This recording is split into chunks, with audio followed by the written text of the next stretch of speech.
Cool. The other thing is, I don't know if it's going to be the same like when I was talking to Crumbs.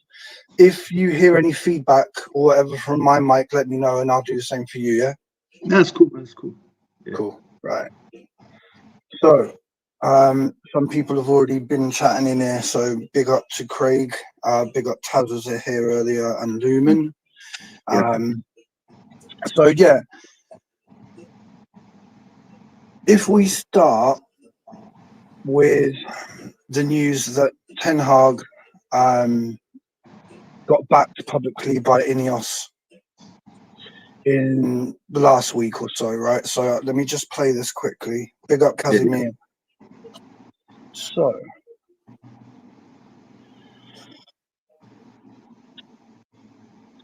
now a lot of people went crazy. Saying, oh my God, Ineos are backing Ten Hag even though we lost 3-0 to Liverpool. See, I see it slightly different. Yeah, I see it slightly different. The way I see it is that they were always going to say that no matter what. They were always going to say publicly, we're backing him. It doesn't mean a thing though, because if he loses the next 2 games horrifically, he's gone, mate. That's how I feel anyway. What do you think? Listen, firstly, they were going to back him anyways. But long-term wise, I think they were going to give him till Christmas anyways, my personal opinion. But obviously, the fans that are like Eric Ten Hag outers, they had enough of the guy because people like us, we don't see anything. We don't see a system in the stand. We don't see anything. So with the Eric Ten Hag inners, and don't get me wrong, I've got a few mates that are Eric Ten Hag inners. They're saying, "Oh no, just give him a bit more time." He hasn't got the players at the moment. There are 1 or 2 injuries, and Rome wasn't built in a day. I go, look, I don't care about him staying here, but I don't see improvements. If you see improvements in the team or playing system wise, then 100%, man, I would keep him if that makes sense. But there's nothing there. I can't see anything. Like, all right, Brighton's manager, right? Yeah. Debut season, he's beat Manchester United. Yeah, the biggest club in England. Yeah, he's beat Manchester United. But guess what? He hasn't had time. It's his 2nd game in the job. Yeah. Yeah, 100%. Liverpool's manager, his 3rd game in the job, right? He's beaten Manchester United easily. Yeah.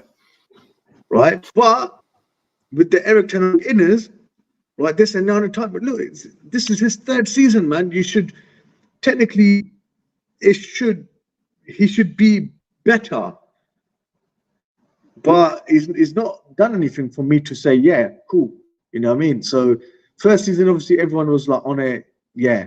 But after that, man, I haven't really seen anything, man. Personally, I haven't seen much. And obviously, what he's done in the few last game as well is criminal by dropping Amad Diallo as well, as he was our best player of this first month anyways.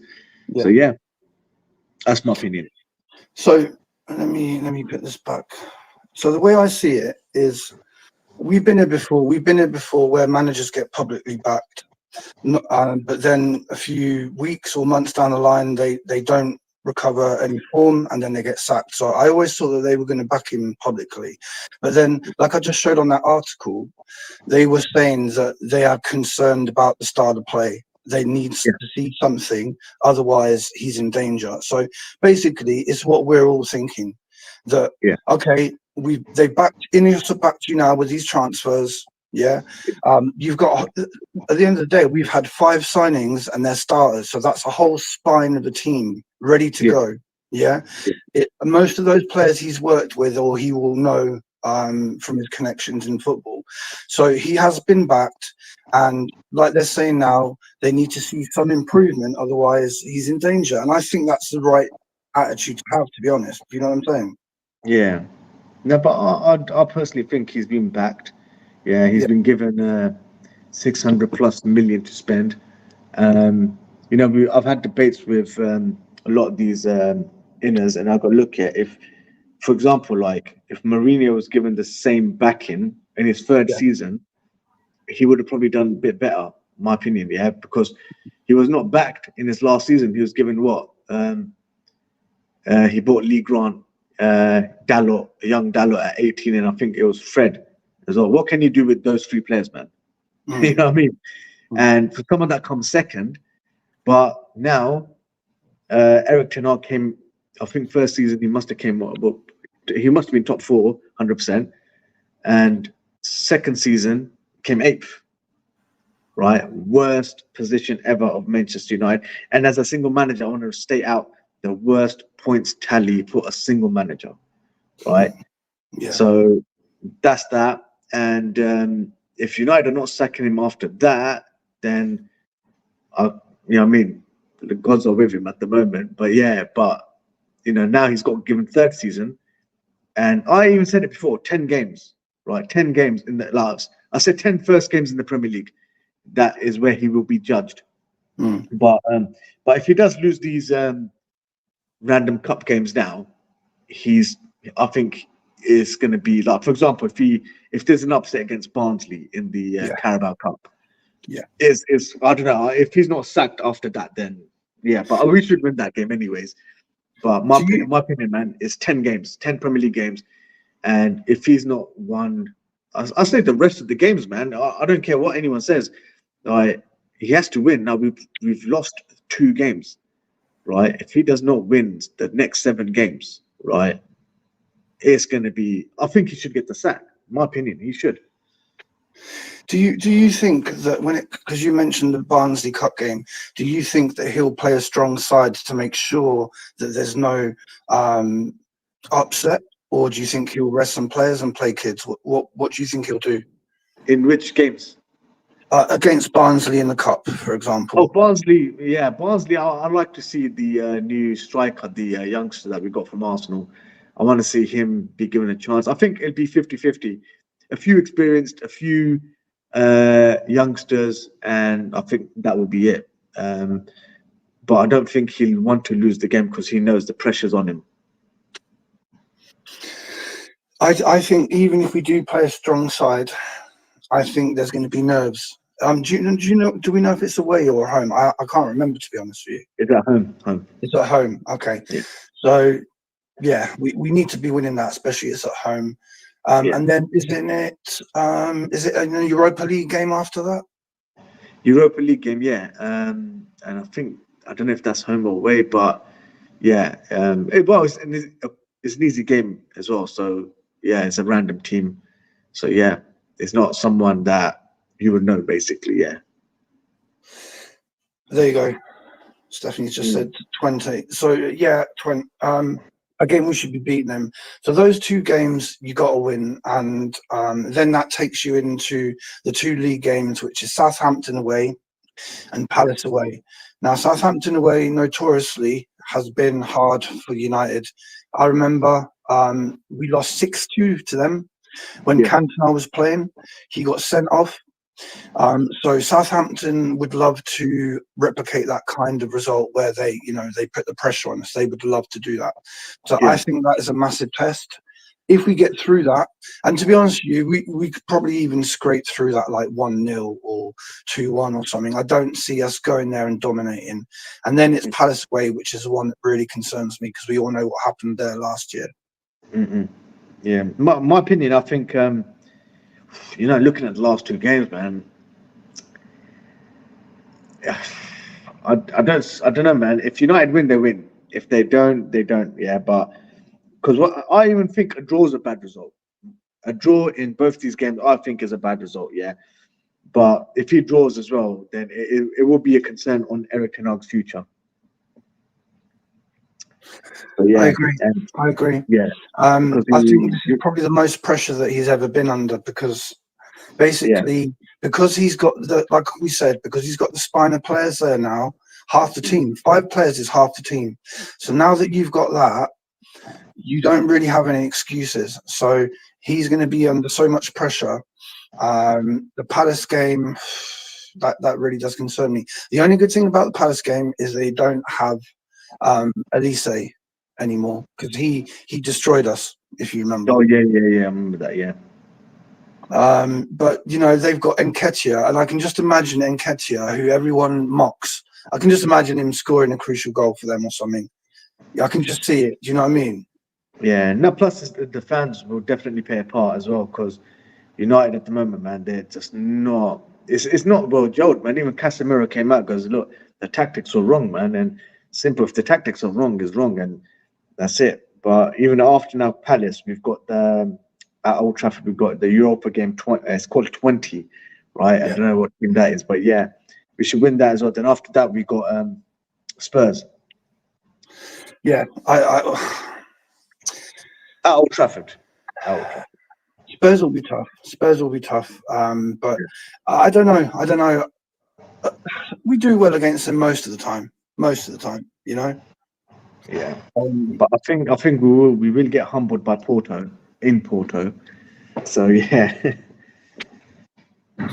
it's and scary then hours. It's scary hours.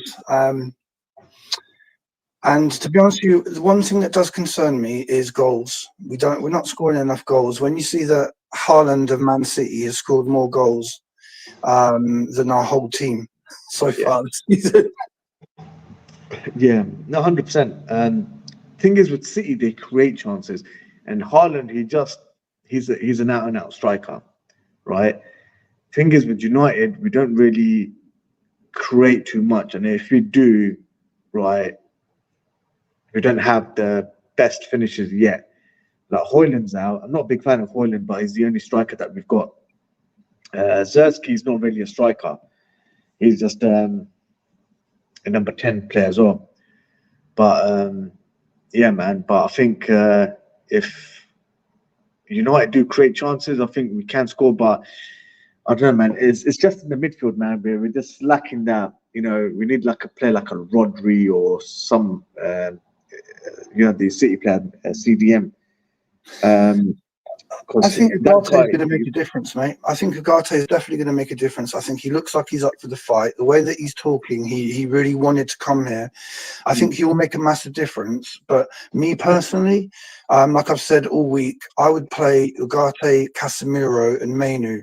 And the reason being is because I need to take Bruno out of the team because I don't trust him to do the right thing. I think he left Mainu and Casemiro yeah, disgustingly exposed against Liverpool.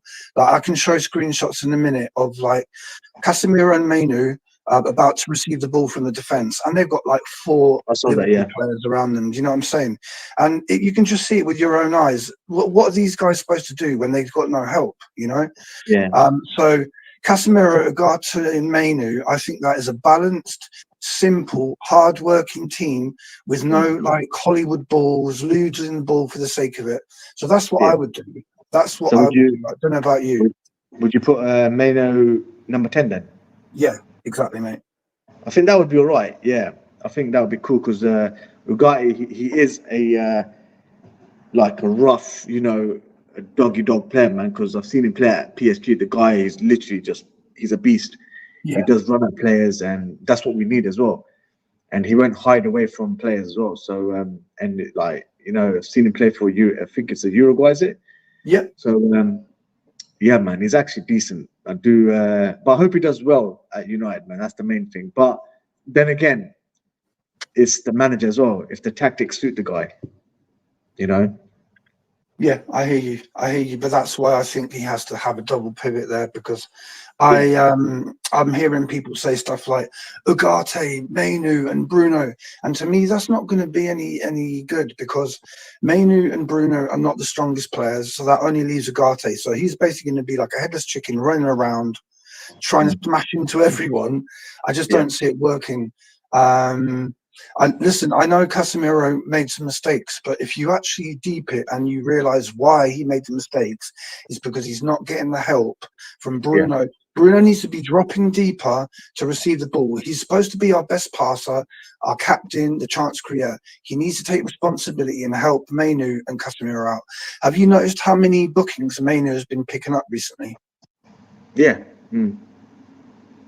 He's 100%. frustrated. He's frustrated because he can see that the game's not going well, and he feels Yeah, like he needs to do something to I don't know, but he looks like he's suffering, and last year was a massive year for Mainu because obviously he got called up for England and played some important games for England and didn't have much of a rest. And here we go with him getting destroyed by Liverpool 3-0. So I feel sorry for him. I feel sorry for Casemiro, and this is why I'm hoping Ugarte can make a massive difference.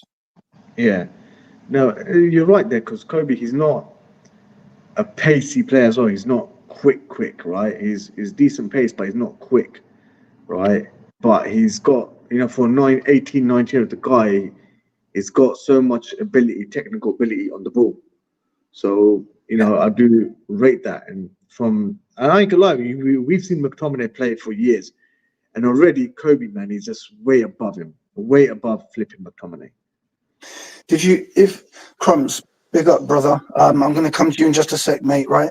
So in terms of Mainu playing in a 10, if you remember the goal that he scored in the FA Cup final against City, yeah, that's what he can do. He can get into the box and he's got composure to actually finish like really nicely. And yeah, I'd like to see him attacking more. Crumps, remember to mute it when you're not speaking so we don't get that feedback. Yeah, so Crumps, what are your thoughts on the public backing of Ten Hag, and do you see him surviving until Christmas? What are your thoughts? I think it's going to be silly to do anything but back him this early in the season. I think as well. I think he's not only survives to Christmas. I think he'll do well. We've got all these new players in. Yeah, that money's been spent, but no one's had any time to bed in and kind of learn how each other plays properly yet, especially if they're kind of the defensive unit. No, I hear you with that. And the problem is now that they're all going to bloody their international team, so they're not going to be able to go on the training ground now. So it's a bit of a problem. So do you think? Do you think that we're going to beat Barnsley and Twente in the Europa League, Crumps? Yeah, I don't see an issue with either of those. Those fixtures. I think really out of everything that we've got coming up, there's only really Spurs that I'm a bit worried about.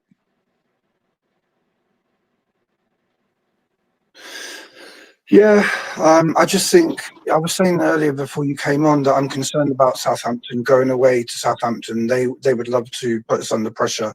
So if we come through that with a win, then that's good. Oh, sorry, I've left my mic on again. Oh, God, Liam. It's all right, mate. Oh, one sec.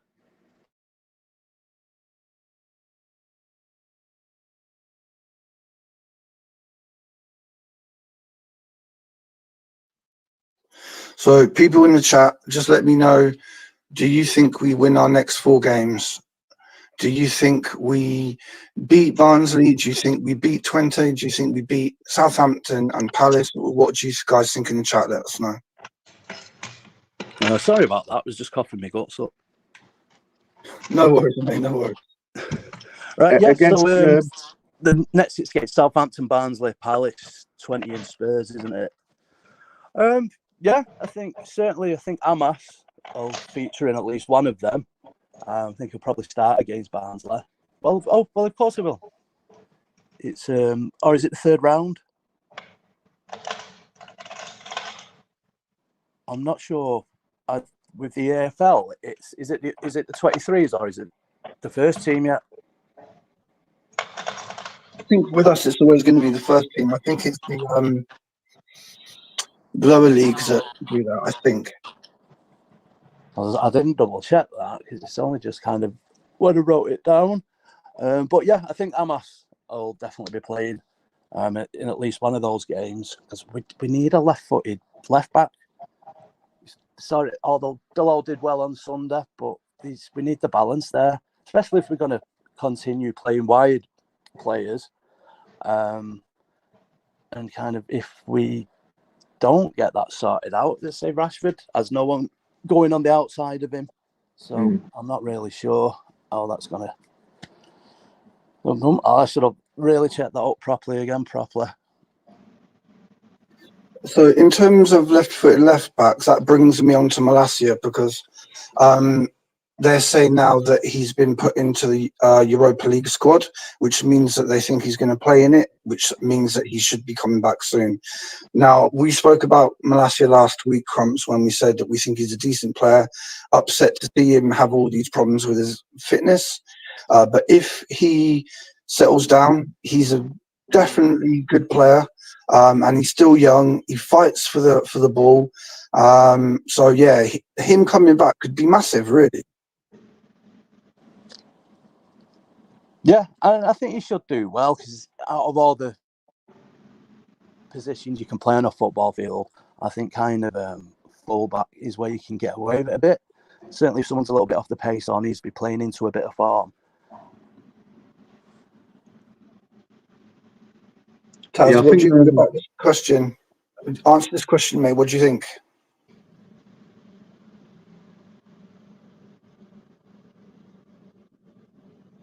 Taz? Can you hear me, Taz? Yeah, Taz, if you answer that question about Rashford, what do you think? Do you think that he'll start at Southampton or get benched? Who's Taz? Oh, Taz is there, man. Oh, Yeah. God, I was reading Taz, but I meant to say you, rude. Sorry, mate. Oh, Sorry. Rude, man. I was thinking, Taz is there, man. So yeah, what you thinking? Yeah, regarding the left back. Say again, mate. I said, you regarding the left back? Okay, man. No, so I was talking. We were just speaking about Malacia. Oh, Melissa, yeah. Crumps, mute your mic a minute for me, mate. Yeah, we see. I think Malacia, man, he's going to take another couple of weeks to get match fit, and that's about it. But I think if Shaw as well, he's going to come back and take a couple of weeks. But I still think that United need to invest in a new left back because that youngster that we had, he's decent, he's got good pace, but he's getting exposed too much. But I think they need to invest. But obviously now we got to January, so at the moment, I'm just hoping that Luke Shaw gets fit quick, and they need to just rotate Malacia and Shaw at the same time. Like, play Shaw 60 minutes, then put Malacia on, so they don't get injured. So keep rotating. That's my opinion. Because if you play 190 minutes and he gets injured, you play the other 190 minutes, he's going to get injured, and there's no point. I would try rotating him. Yeah, I hear that. What sort of faith have you got in Luke Shaw, Crumbs? Do you think that? How many games do you think you'll be able to get out of Luke Shaw this year, for example? Luke Shaw, if I was the manager, I would just play him minutes. I wouldn't really I'd play him for example, 60 minutes or 70 minutes. That's all I would do for someone like Luke Shaw. And yeah. See, with Malacia as well, then I'll rotate him with Malacia myself. So I think that's sort of a good thing because these guys that we got, they can't play full 90 minutes. This is it, and this is why when I see people like Bruno hardly ever getting subbed off, even if you don't want to sub him off because you think that he might score a goal or set up an assist, you need to rotate the players more because the last thing we want is injuries like we had last year because you got no hope. So we need to rotate. Whether he's got the capacity to do that, Ten Hag, I don't know. Because if I'm honest, I think he's definitely very favourite Rashford and Bruno. I think regardless of form, he seems to play them every single game, which I can see having a bad effect on other players who may not be in the team and want to be in the team and think, why can't I get a game ahead of Rashford? Yeah. Why can't I get a game ahead of Bruno, etc.? Do you know what I'm saying? Yeah. That's true, man. But like I said, man, you're not 100% sure, with these players, man. But It's just that you keep playing certain players, man. And especially the players that are injury prone, man. I don't trust it. Luke Shaw, we've had now for over 8 years now, man. He's just disappointed me, man. And that's about it. Malacia, man, flipping. I can't remember the last time I saw the guy. So yeah. So I think like United, man, they just need to invest in a new left back. In my opinion. The only sort of left backs I hear people talking about are that Alt Nouri. Yeah, don't know if you heard of him. I think he plays for like, I can't remember now if it's Fulham or someone like that. But in terms of left backs, there really ain't that many at the moment. Yeah, no, it's true. It's true, but there's got to be someone in Europe though. So yeah, someone just half decent. You know what I mean? But obviously coming into the Premier League, right? It's going to be hard game. So like, look at Anthony, man. In the Dutch league, he was playing half decent. He's coming to the Premier League and he's just been bullied. And that's the thing about the guy. So I think same thing can happen, but it does take time for players to adjust to the Premier League. But same time, man, when you buy a Ferrari for flipping 10 million, you want them to sort of, you know,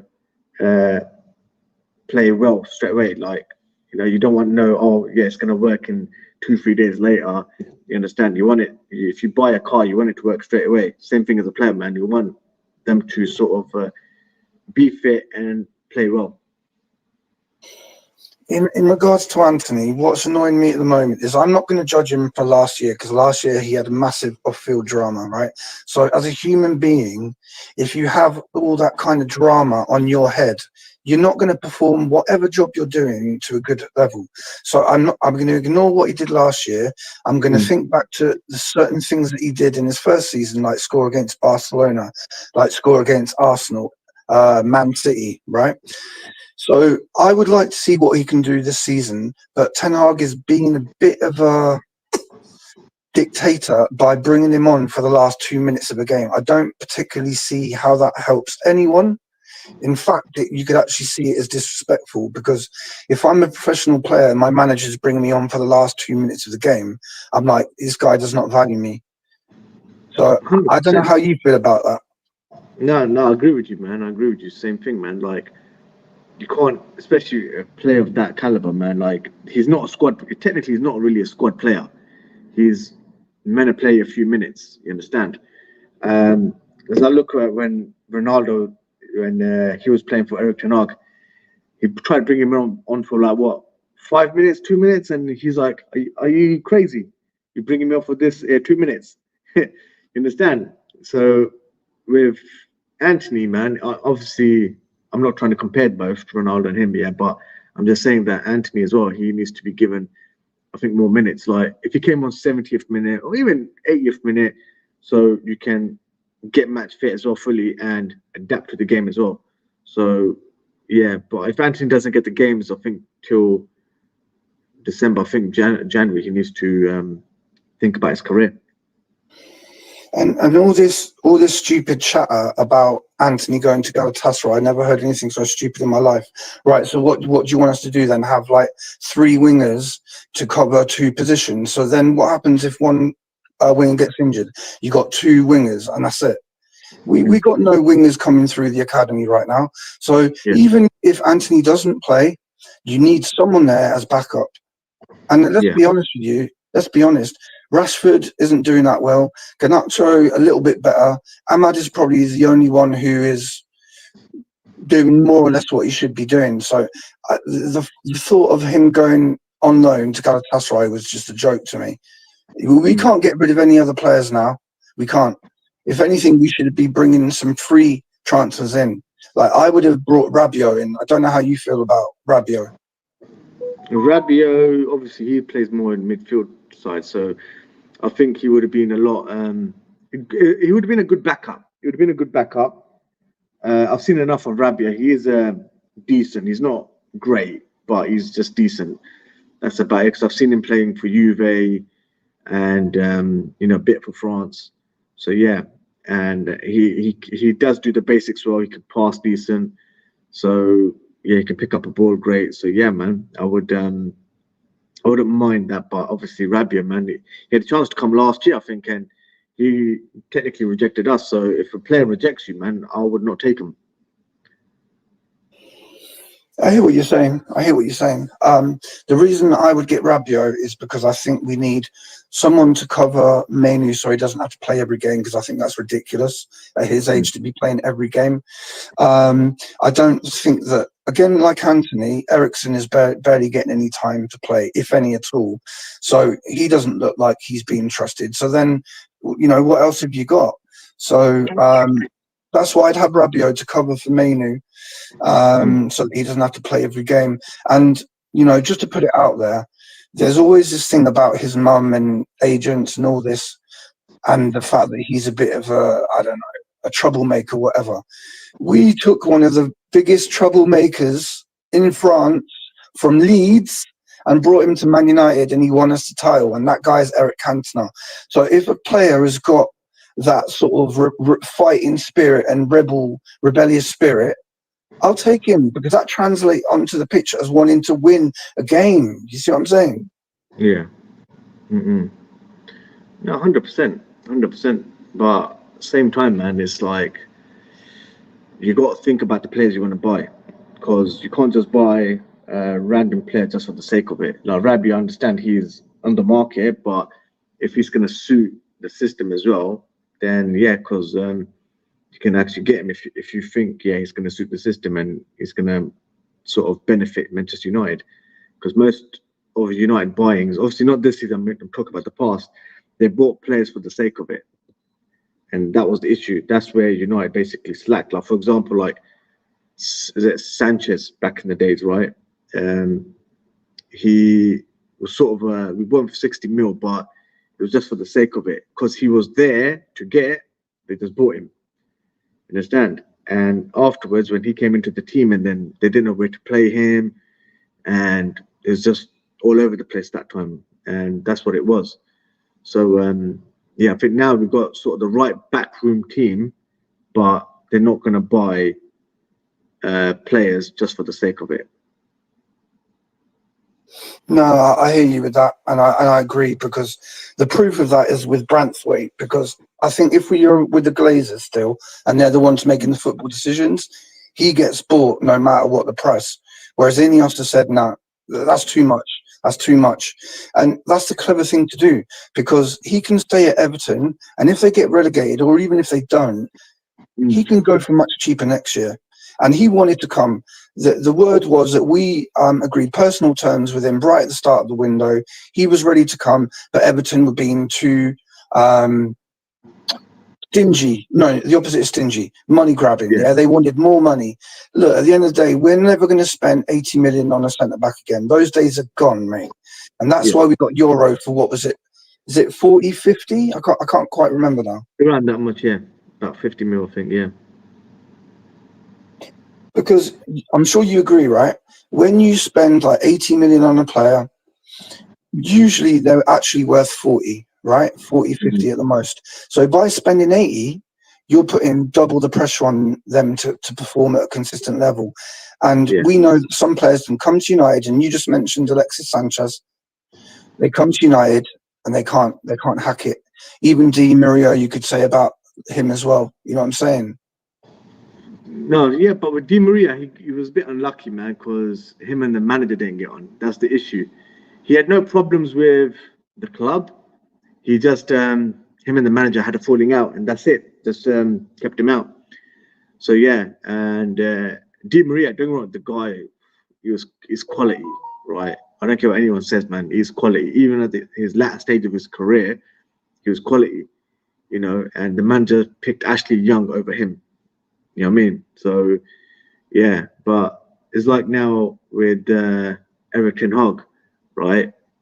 We've got Amad Diallo, right? You can tell technical ability, yeah, Amad is far above certain people in the squad.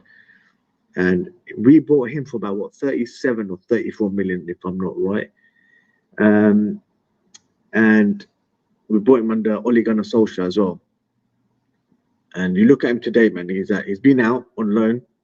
He went to Sunderland. He went to Rangers as well, I think it was. He performed well, man. and that's it. Now he's come back to Manchester United, and he looks like, you know, a lot better than certain players. But the manager still doesn't want to pick him. Why?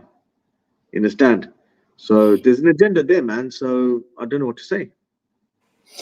I hear what you're saying. I hear what you're saying. And look, a lot of people were like you. They were annoyed that Ahmad got dropped. Okay. Now, I can see where you're coming from, but to play devil's advocate, all I would say is maybe now and then with the young players, just take them out of the firing line for a bit, let them get hungry again. That's the only thing I can think of what he was trying to do. But at the end of the day, he brought him on. And when he brought him on, he changed the game. So I would pretty much guarantee that he will start against Southampton, for example. Yeah. No, but thing is, yeah, like United are what, 3-0 down. What's the point bringing him on after 3-0 down and after what, 60, 65 minutes? What's the point, right? I don't see the point of bringing someone like Ahmad on at that time, right? You're thinking, right, try some other youngsters, get them a game in, right? Do that, right? This guy, like, what if he got injured? You know what I mean? What if he got injured and then everyone would be on Eric Ten Hag's head after that? Because, you know what I mean? They would have said, why bring him on? You know, so me personally, man, they should have stuck with him. Because remember, Liverpool's a big game, man. And why not put your best players on in the big games, right? That's the issue. And Garnacho, like, even I said this as well back in the days, right? Garnacho and Rashford, they are impact players. They are the players that you would bring on as a substitute, right? That's the best they can do, right? 100%. Whereas, if you watch the Brighton game, Garnacho came on second half, right? And against Brighton, he got bullied. Right, after 70th minute as well, he came on. You'd be thinking he'd be taking on players, but guess what? He got bullied. Right, the guy, he's not as good as people think. Like, I'm hoping he can change in the future, but he's just one-dimensional. He can't do much with the ball. He's just direct. That's all it is. I hear you. I personally don't think he should be played on the left wing, and that's what the problem is. Because obviously, if he doesn't play on the left, he's got to play on the right, and you've already got Ahmad there. You've also got Anthony who can play there. Because I personally think Garnacho looks better when he's on the right. Would you agree with that? On the right? Yeah. Thing is, if he's on the right, he's maybe, I'm not 100% sure because he's not been much. I've not seen much of him on the right.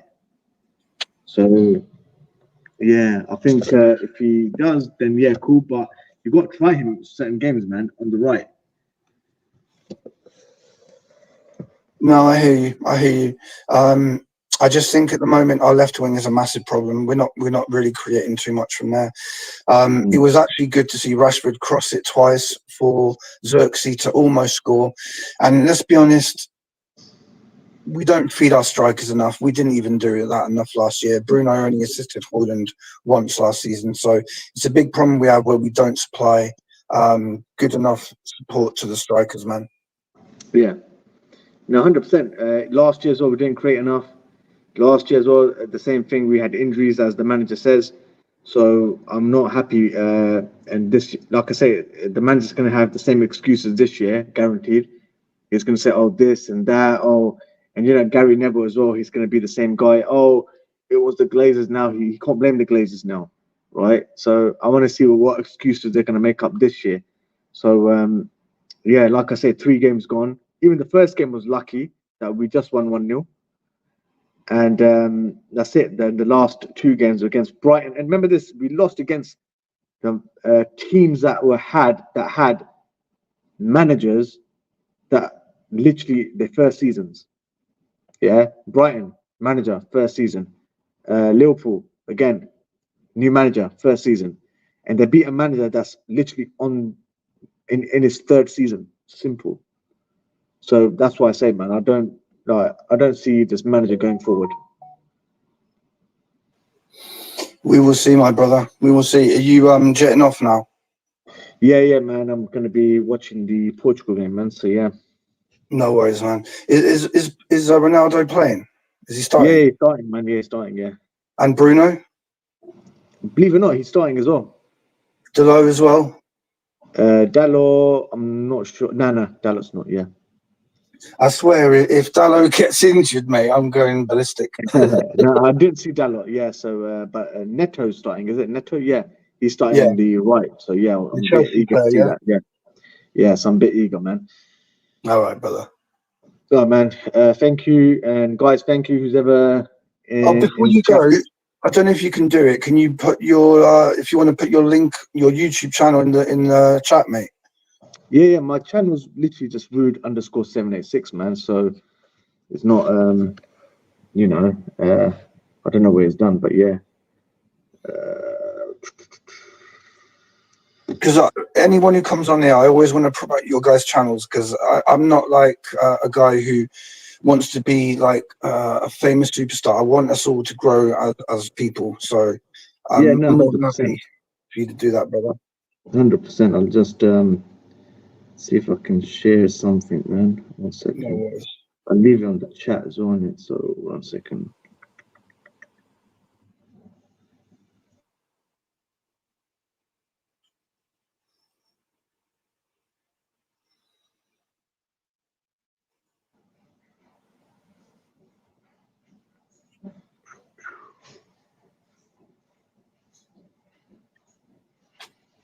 Take him. All right, nice one, man. I'll put that Yeah, in there. that is All right, cool, brother. You man. take care. Yeah, we'll speak soon, bro. Thank you, guys, and take care, man. In a bit, brother. Peace. Take care, man. Peace.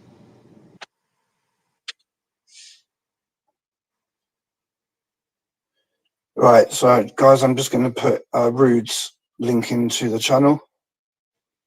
Bear with me a sec.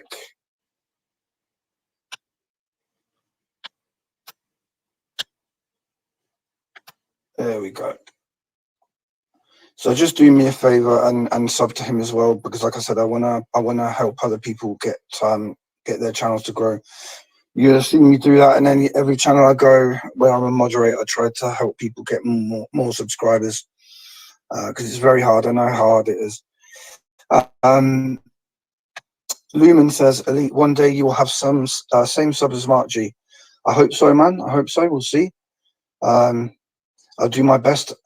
Anyone who hasn't subscribed to my channel, I put stuff on every day, whether it be some highlights, whether it be me being silly in someone else's chat to see their reaction and then clipping that. All I want to do is make people laugh, happy, entertain them, teach them something. I think we should all be like that. Then we have a better world. You know what I'm saying? So Craig, yeah, you still having problems, bro?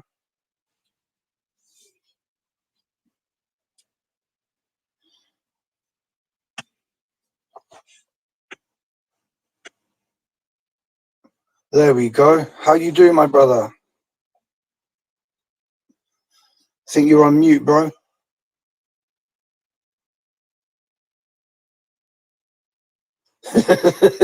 Well, that was a good debut. Let's try again. Lumen says, Elite, all the content creators are avoiding criticizing Bruno, but you're openly anti-Bruno, and for a reason. Well, many reasons. Lumen, I don't know how old you are. I think you're about my age, but yeah, I'm used to having amazing captains like Keane, Cantona, Robson, Beckham when he was captain, Rooney. So when I see people like Bruno, who basically leave their teammates out to dry by not showing for the ball, by hiding in the centre circle, makes me very angry, because if I was a professional football player, the last thing I want is my captain hiding from the ball. So he's got to be called out. He's got a pay rise for what, I don't know, because he's not showing why he's earned that pay rise at the moment. 3 games he's been really poor. But other players are getting scapegoated, unfortunately. So yeah, that's why I talk about Bruno. Craig, try again, bro. I think you may have like pressed the wrong button and you sort of left by accident. But yeah, we could see you on the camera, but it looked like the microphone was off. So try again if you can. The link is still there. That one there. Yeah, so what else? So yeah, Malacia, I'll be happy if he comes back soon. Gives us another option at left back. Delo's been okay. Mazraoui looks a good buy for 15 million, but I am concerned about how far up our left and right backs go.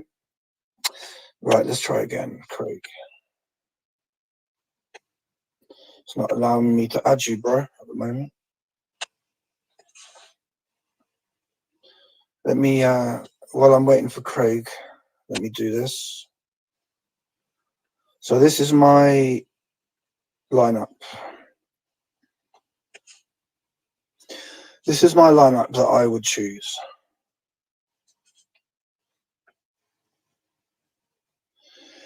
So we got no choice but to put Onana in, and I know a lot of people are not too happy about that. So we got three fairly strong centre backs. You got De Ligt in the middle, who's the tallest one, so that's why I'd put him in the centre of the centre backs. Euro seems to like playing on the right hand side, so I'd put him there. Martinez is obviously left footed, so he'd be better on the left hand side. So that's very clear to me. Then I would put in Ugarte and Casemiro, and I think basically Mourinho, one of the things that he used to say was you need to have 5 attackers and 5 defenders. So this is perfect because you got the 5 defenders, and then you got the 5 sort of midfield / attackers. No, I know this is a lineup, Lumen. This is a lineup if all the players are fit, because obviously Mount isn't fit either. So yeah, the reason I put Mount and Maino there is because I think they're quite good at pressing. And then obviously you've got Xerxes up front. I'd rotate him with Højlund depending on the game. I think Ahmad has to start on the right.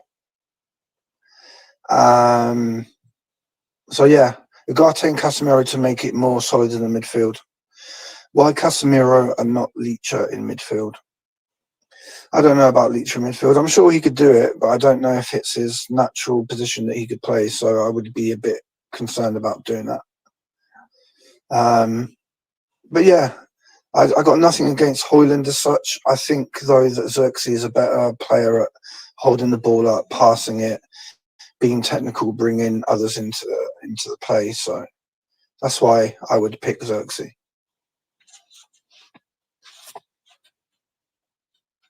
What else we got here?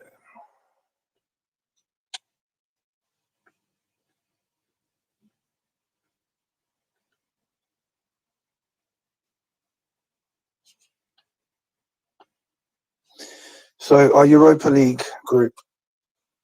Well, you say group. Are your the people the team that we're going to play? Realistically, you'd want us to beat all of them. Whether it happens or not, I don't know. Right, let's try Craig again.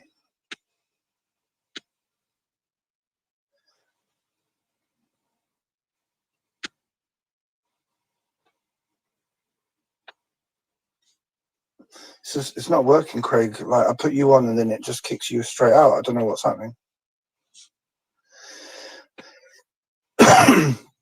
Lumen says, has Casemiro got the legs to support your 3 defenders? Him and Ugarte together have. I think Ugarte's got lots of stamina. I don't think he ever runs out of stamina. He can play the full 90 minutes. I don't think you ever need to sub him. And I think you just got Casemiro to sort of intercept here and there, but just be the sensible passer and give it to Mainu or Mount. You know, he's got 2 choices there. For people who want to know my opinion on Mason Mount, decent player, puts in a shift, decent passer, good shot on him, but we haven't seen anything like the best of him at the moment. Obviously, he was injured a lot last season. He's injured now. I think the way that he plays leads him to get injured because he puts a lot of effort in. He presses a lot. He gets tackled by midfielders, etc. Because he's trying to win the ball. So I think we're going to have to see how he does this season. If he keeps getting injured, then I don't know what we're going to do with him, to be honest with you. It's quite scary, really. It's quite scary.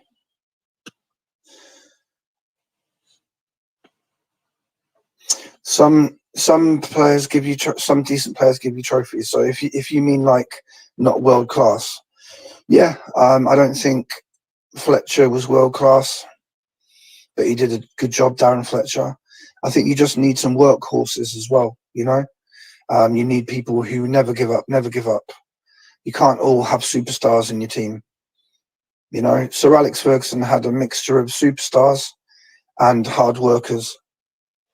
There's a debate whether or not Park Ji-sung is world class or not, or just a very good player who always gave his all. I couldn't tell you really,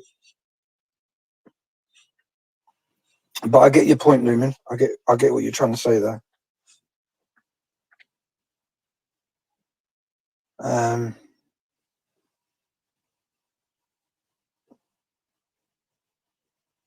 So McTominay, right? Here's my thoughts on McTominay. Lots of people saying he should have stayed. Lots of people saying they're glad he's gone. Now I'm in the middle. I'm in the middle of that. What I think about McTominay is if he had stayed as a substitute striker, I have no problem with that. But I did not want to see him in the midfield because he doesn't have the technical ability to do that. Craig, I keep trying, mate. I keep trying. I put add stage, and then it makes you just disappear. I don't know what's going on there.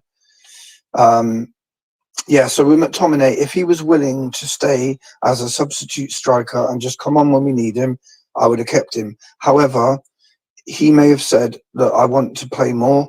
So therefore, if someone comes in for me, please let me go." And that's why he's gone to Napoli. Napoli is an amazing move for him. Just think of going from the gloomy weather of England to the beautiful surroundings of Naples. I know where I would go if I was him. So I think he's been very lucky. Lumen, you said before that you think he's brave for doing it. I would agree with you because it's a new language, it's a new culture. So I agree with you that McTominay is brave for going there. Yep, so you just put it there. Exactly right. Don't you think Fletcher was favoured by Sir Alex Ferguson for obvious reasons? Yeah, he was because, what you mean because of the Scottish connection?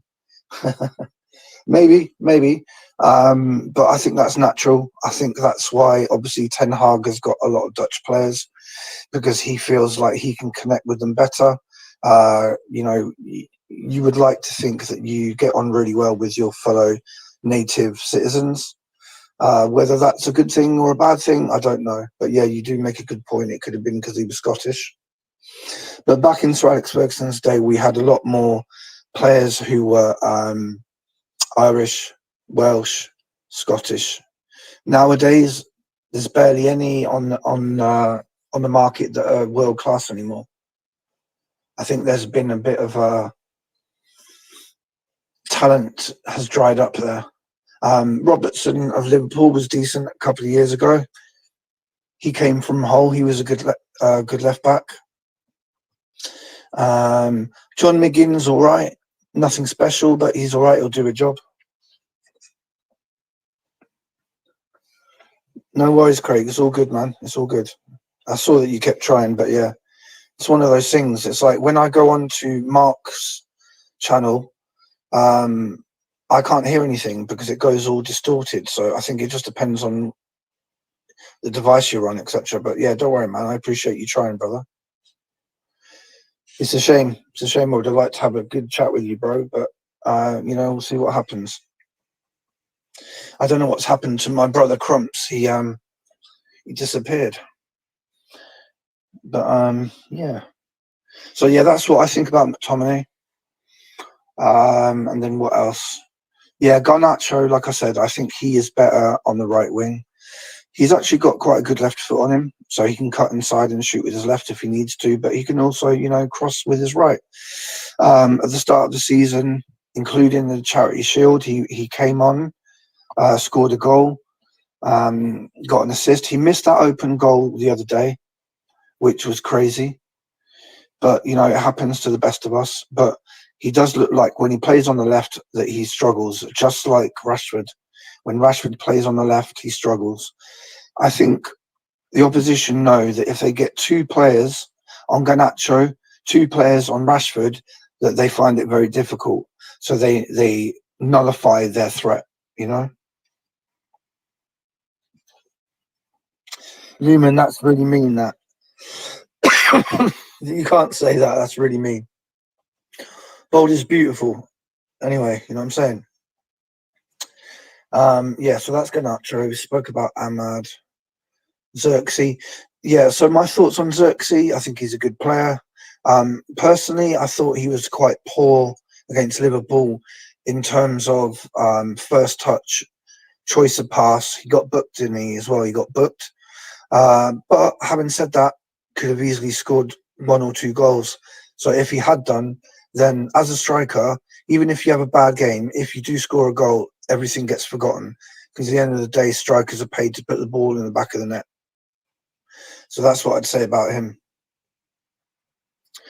And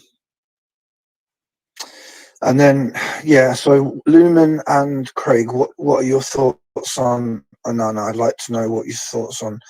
There's not many people who are saying much positive about him at the moment.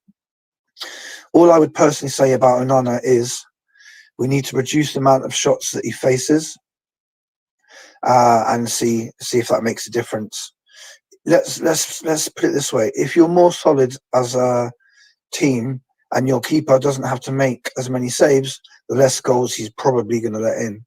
But I think, you know, against Liverpool, they could have scored 4 or 5 goals easy. So Lumen, you're not a fan of him.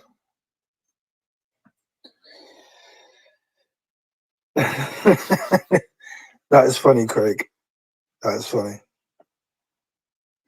So what you're saying there is that for when he was in goal that time against Liverpool, and he left most of the right-hand side of his goal unguarded so that the player could just shoot in that side. Yep, I hear that. I don't know what. He's definitely a extravagant goalkeeper, put it that way.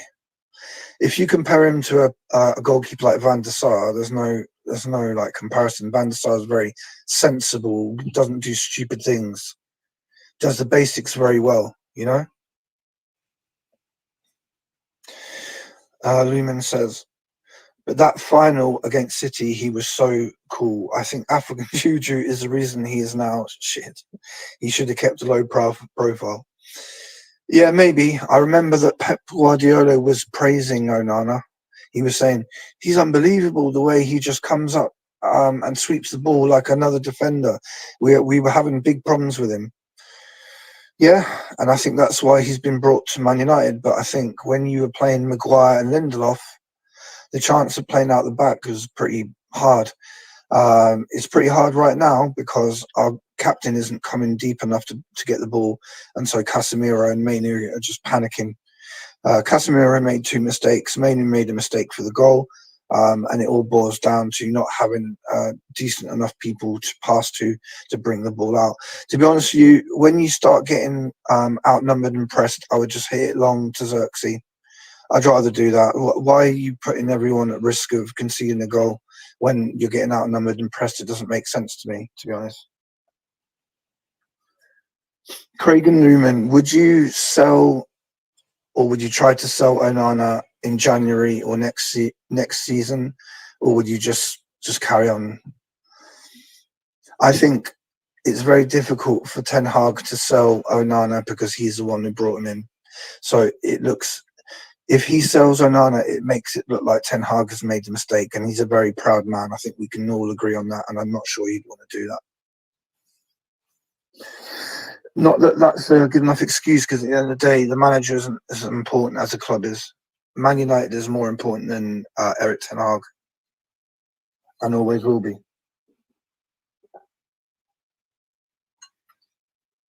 And I know that Craig said that he would take De Zerbi or the Sporting Lisbon manager. Yeah, I'd be cool with either of those. I did advocate for having De Zerbi as manager of Man United in the summer. Well, yeah, right at the start of the summer, when it looked like De Zerbi was getting interviewed by United before he went to Marseille, I would have definitely have taken De Zerbi because he's a very brave manager. He's got a very defined way of playing, and I think it was pretty entertaining, to be honest. It's certainly not boring like some of the football that we've been playing recently. Craig says, if we sell him, the return won't be much. Exactly right. He's probably halved his value, at least, by the performances that he's shown. Lumen says, Onana is his own enemy. He isn't that good. Yes, sell him. It will get worse for him. He isn't even accepting his mistakes. Yeah, I hear you. I hear you. It's a shame because I think as a person, Onana seems like a decent guy. When I hear him interviewed, he sounds like a decent guy. So as a human being, I don't have any problem with him, but I just want him to do the basics right. And the basics are diving to get the ball and stopping shots. And at the moment, he isn't showing that he can do that very well. And I don't know if you guys saw De Gea the other day for Fiorentina. He was making quite a lot of saves. So it's a shame, man. But having said that, the reason why I wasn't upset with De Gea going is because the mistakes that he made against, I think it was Sevilla in the Europa League, unacceptable. Unacceptable to come that far out your box and then try to pass the ball and just literally miss the ball or whatever it was that you did. That was just insane to me. I think that ship has sailed, Craig. If you see the how social media talks in relation to this topic, I think that ship has sailed. I don't think he's ever going to play for United again. Think of that what you will. I don't think it's ever going to happen. All I'll say is that talent-wise, Greenwood is up there with one of the best English players at the moment for the simple fact that he's so double-footed in that he can use his left or right equally as good. Is just insane because Anthony can't use his right, Ahmad can't use his right, Rashford can't use his left. So when you get a player that can use both the left and the right foot equally as good, you already own a really, really good player. So, yeah, you know what I'm saying? Lumen says, now you're talking. We need a brave manager more than a talented one, someone who's mentally bold and uses the mandate fans have given him. If dropping senior, yes, and playing the youth. Lumen, the best thing that Ten Hag could do is punish players when they do not play well. So before the Liverpool game, Bruno got subbed off, didn't he? And I hadn't seen him subbed off for a long, long time. So I was like, wow, things must have changed. Ten Hag is actually subbing off his captain because he played crap. But then he puts him straight back into the Liverpool lineup and keeps him there for 90 minutes, even though he didn't play well. So to me, I don't care how much you get, how much your wages are. If you're the captain, if you've been at United 10 years, if you're not performing, you need to hold the bench. And then if you come off the bench and you perform well, then we'll start talking about putting you back in the team. Bruno needs to think that he's under pressure, but I don't think he's ever thought that he's under pressure. I think he thinks that no matter how he does, he's always going to play. And to a slightly lesser extent, Rashford as well. And although I'm not Sancho's biggest fan, I would prefer him to have given Rashford some competition on the left wing. However, they're very close friends, so whether that would have happened, I don't know. I don't know the dynamic. I thought that maybe Sancho was a bad influence on Rashford, or vice versa, or whatever. But I'm concerned about our left wing right now.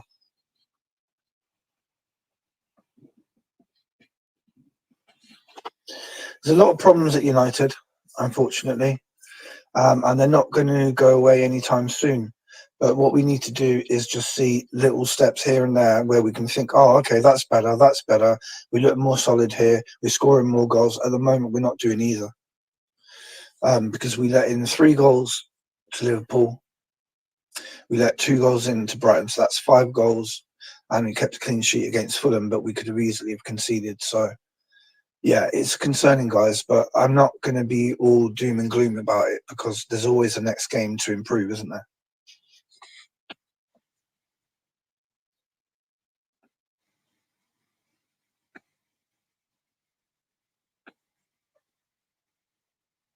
Wow, Tanzania, that's crazy, man.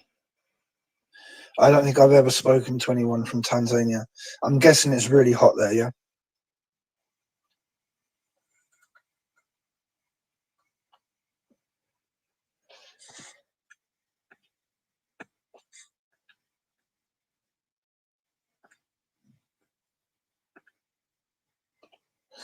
Crazy, that is crazy. Born and raised in Crewe, and now I'm in Cali.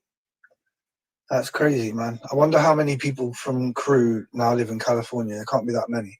So the team of Crewe is Crewe Alexandra, if I'm not mistaken. See, I thought you were American. Lumen says the weather here is perfect. Well, here in the UK, it's abysmal. Abysmal. Grey sky everywhere, clouds everywhere, with humidity as well. So you can't get comfortable. You know what I'm saying? In England, you get like maybe 2-3 weeks of summer, and then the rest of it is crap. And then before you know it, it's winter, and then you have to put the heating on, and then it gets dark at like 4:30, 5 in the evening. But I think in places like Scandinavia, it's even worse because sometimes they hardly have any daylight. So my heart goes out to them, to be honest.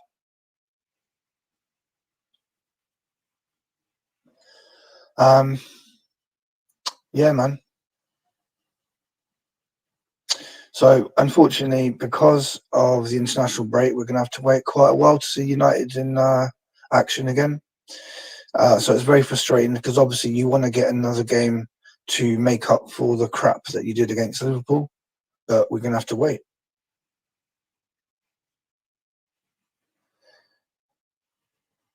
In Northern Ireland, we have 4 seasons in one day. Yeah, I hear that. I hear that. In the UK, it's a running joke that no one can ever have a barbecue because you think, oh yeah, it's sunny, and then you start barbecuing and it starts pouring down rain, and you have to like give up. Lumen says, I went to Canada in 2019 and got mad and broken with the weather there. I would hate living there. Lumen, I would assume that you never have snow where you are.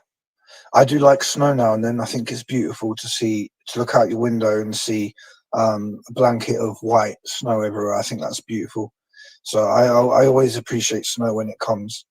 And you got to appreciate rain as well, because rain is what makes everything grow. And without rain, you got no food. And without food, you are a skeleton. Simple as that. Now, 41 degrees is just insane to me. I don't know how you survive. I can imagine that you go outside your door and within seconds you're like, oh my God, this is crazy. Because the most I've been around is around, I think, 38. So 40 degrees is like horrendous to me. So fair play if you are able to survive in that, my friend. See what I mean, Lumen? And I thought as much that you'd never see snow. It's crazy, man. California has all the seasons. You can be in the snow 1 minute and 3 hours later be in the sun. One of my ambitions would be to go to America, but I think life as it is nowadays, it would be almost impossible. The money that it costs, and just with certain events that have happened in the world, the powers that be are making it very difficult for people to move to other countries, which I am firmly against. I personally feel that when the world was created, there were no borders, there were no countries, and you should be able to go as you please. If you want to wander and explore, you wander and explore. No one should be able to tell you where you can settle down. No one. Because at the end of the day, the powers that be do not own the world as much as they want to think that they do. They do not own the world. We should be all free to go where we please, as long as we don't harm anyone, as long as we respect the places we go to and the people that live there. I see no reason why we should not be able to go where we want to go, when we want to go.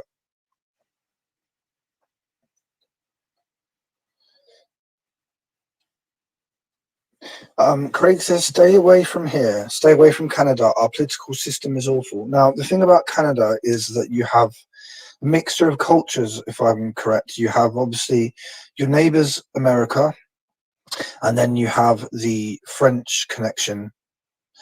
So I can imagine that there's a lot of politics going on there. I do speak to people on Twitter from Canada, and they are some really nice people. Oh no, you're not from Canada, are you, Craig? No, sorry, you're from LA. Yeah, I'm going to be doing one a week now. Usually, I have my brother Crumps here with me, but I don't know what happened to him. But yeah, it will be a regular thing.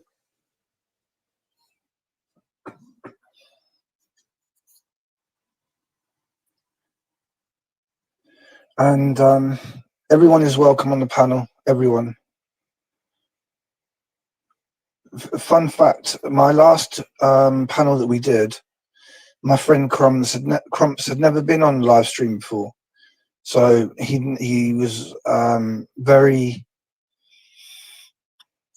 enthusiastic about it afterwards. He's like, I'd never done that before, but I really enjoyed it. So that gives me a buzz that I can bring people into this channel and give them a voice, so that other people can hear them. And it's all about making connections and being united. The problem with our club is that the media loves to play us off against each other. They love it. So if you think about all the drama that Man United has had over the last couple of years, I don't even care what side of the fence that you stand on, but we've had so much drama. We've had drama with different players. We've had dramas with the takeover. Are you Qatar in? Are you Ineos in? Blah, blah, blah, blah, blah. It's always been a club where they try to divide us, which is really sad because there's millions of Man United fans, and can you think how powerful we'd be if we were all on the same page? And it wouldn't even just be football. You would transcend that, and you could just create a massive community of nice, caring, unselfish people. Imagine that. Imagine what a world we'd live in.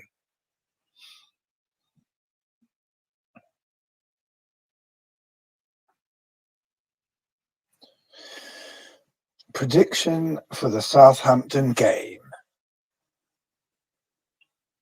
Like Sir Alex Ferguson would say, squeaky bum time. It's going to be hectic. Now, the Dell, for all those who don't know, the Dell was Southampton's old stadium, and it was, I would say, smallish, and the crowd really were hostile. Now it's at St Mary's, which is a bit bigger, it's a bit modern, but I still think that they are going to want to put one over on us big time. So it's a big, big game, and if we come through that with 1-0, I'll take that. It would be nice to go there and do 2-0, 3-0, because that would really give us confidence to go to Palace. But Palace is notoriously a hard place to go. Fun fact, my first ever match watching United away was at Selhurst Park. And you know what match it was? It was when Eric Cantona kicked the fan. I was on the other side of the stadium.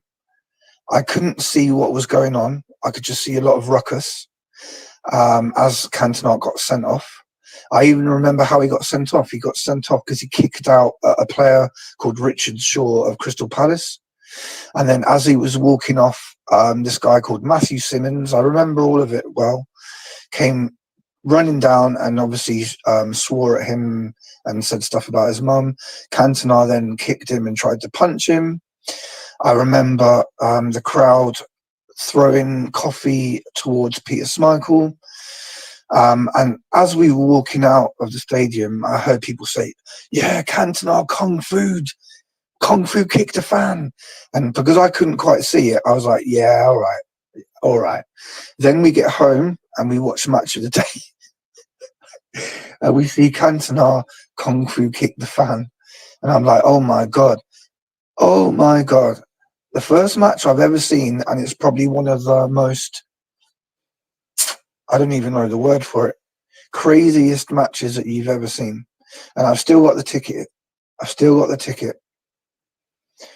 So to me, that's fate. What a way to start your Man United career. Being a fan.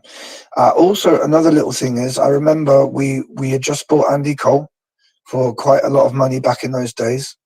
And I remember Andy Cole missed a chance, and then the Palace fans were going, what a waste of money. Little did they know that a few months later or years later, he would be winning the Champions League and trebles. But to me, that's indicative of the struggle. You go through struggle, you keep trying, eventually you get your reward. And by goodness, did we get our reward, you know?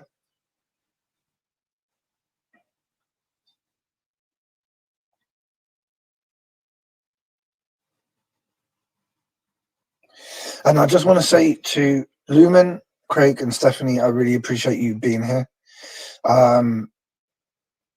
Maybe, let's say, a couple of months down the line, instead of just you guys, there'll be 30, 40, 50, 60 of us. However, what I don't want is I never want to be one of these channels that has so many people in the chat that you cannot actually read each other's comments. I can't stand that. I would rather go to a channel that doesn't have as many subs so that I can actually engage in conversation with people. I can't stand it when you go into a room and you type something and within a second it's disappeared at the top of the screen because so many people are typing. I mean, I personally think to myself, what's the point? What is the point of me even being in here? No one knows what I'm saying.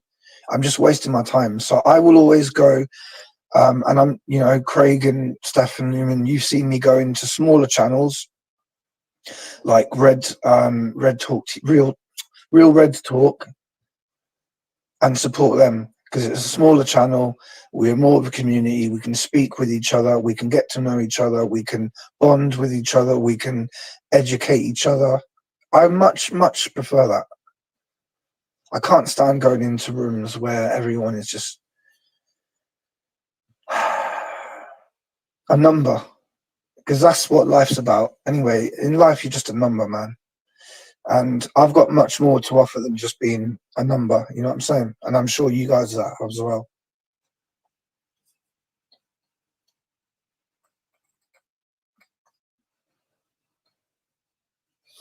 Was Andy Cole average at Man United?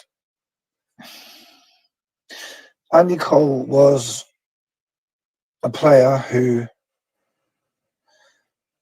Glenn Hoddle, the England manager, said that he needed too many chances to score a goal. But I remember Andy Cole scoring lots of goals, and I remember him scoring lots of important goals, like title-winning goals against Spurs. I remember Andy Cole and Dwight York going to the Nou Camp in Barcelona in the Champions League and scoring one of the best goals you'll ever see because they had telepathic understanding. And I'm sure you know the goal I'm talking about with the white away kit, which I've got still in my house.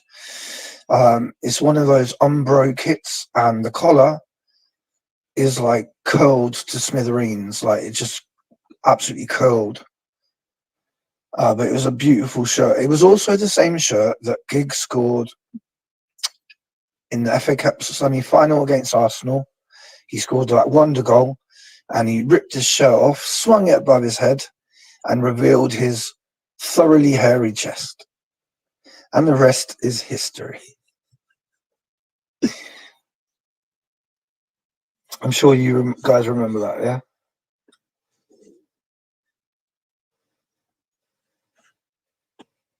So, Lumen, let's learn about you. What is the official language of Tanzania then?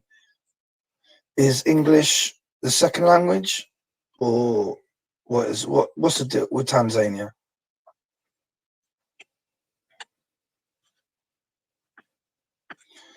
Let me just put this on the screen quick.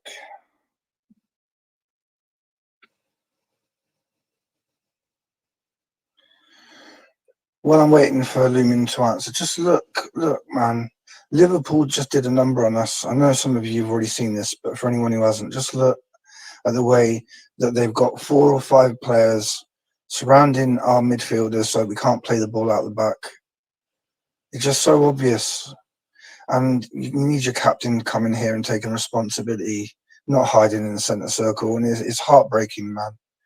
Because, you know, I have so many arguments with people about Bruno, but he's not doing the basics right. And the basics are offering to get the ball, helping your teammates out, not leaving them like that so that they get outnumbered and pressed. It's just disgusting, man.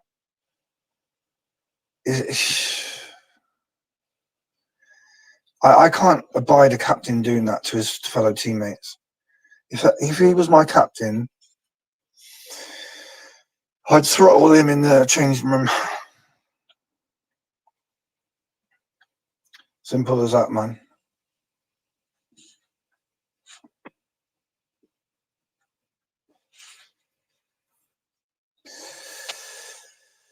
Lumen says, let me ask you all one question. How did Kieran of Daily Red Devils get so big in a short time? I can't answer that. All I will say is if you follow the formula of having a stream in the morning, having a stream in the afternoon, having a stream in the evening, people get used to you being there and they will subscribe. And then when you're not there, like you noticed, he wasn't there for 5 days or whatever it was. People then go, oh, where were you, Kieran? Where were you, Kieran? Because they get used to you being there. So that could be an explanation. Apart from that, I can't really sort of tell you. You'd have to ask him that. Yeah, exactly, Craig. It is all about timing.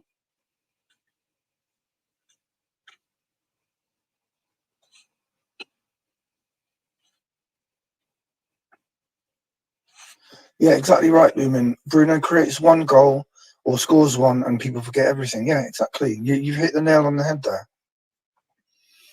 But we can't have that. We can't have a player who plays well for 1 game and then plays really badly for 5 games in a row. We can't be doing that.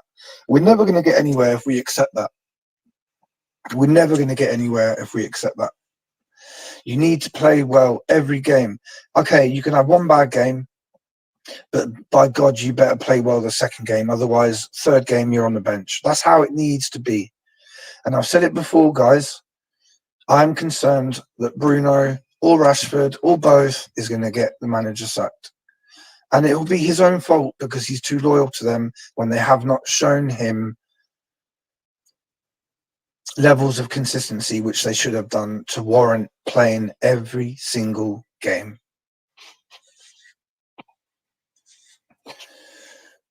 Elite, I've said for almost 3 years now that we played with 8 men when Bruno, McTominay, Rashford and start 9 up. 1 down, 2 to go. Yeah, Stephanie, McTominay in the midfield just does not work because he's not technical enough. I have no problem with him as a human being. He tries his best. But you can only do what you can do with the skill that you have. Like I said earlier, I don't know if you were here or not, I would have been happy for McTominay to stay simply as a substitute striker. You need a goal, you bring him on. Almost like a Weghorst kind of thing, yeah? Like in the Euros, Holland were using Weghorst as the super sub. If they needed a goal, they bring him on late in the game when everyone's tired and with his big giraffe legs, he might get a goal. He might get a goal. You know? So that I would have been happy to keep McTominay for that reason, but I definitely did not want him to play in midfield because he's not a midfielder. As simple as that.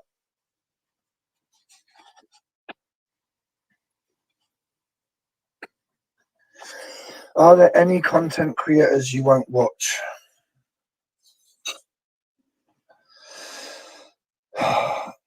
The content creator that I go into his channel and then I can only last about 2 minutes would be Mr. Goldbridge, because I feel like whenever he's talking, he's speaking with an agenda, and the problem with his agenda is it can change from game to game. Like, I'll give you an example, right? One of his streams will be back Ten Hag.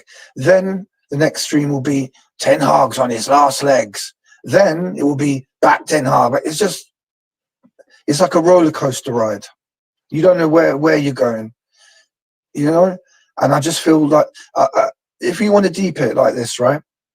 He was very anti-Ten Hag until he started getting interviews with Højlund and Anthony. Make of that what you will.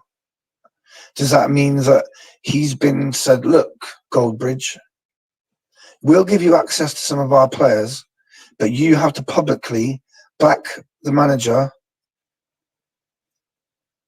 as often as you possibly can? Do you, Stephanie, Lumen, Craig, do you think that's a possibility? Do you think that the club have got in touch with him and said, look, we will give you access to exclusive interviews with Højlund, exclusive interviews with Anthony, but as a token of appreciation, they would be diplomatic about it. They wouldn't just say, don't say anything bad about Ten Hag. They'd say something like, don't go out of your way to mock the manager. I think there's a big, strong possibility that that is the case.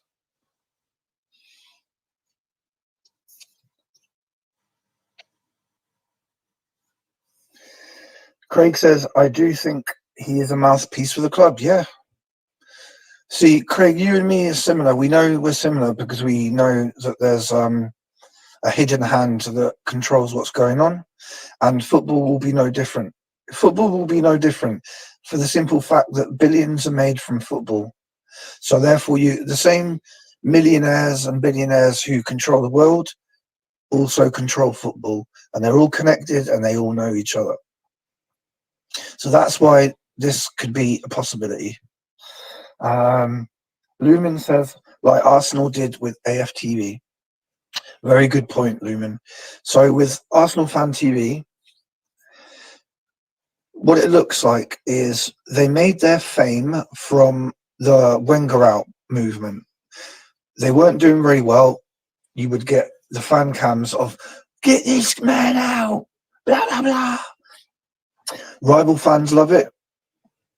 It makes Arsenal Fan TV a lot of money. Win-win situation.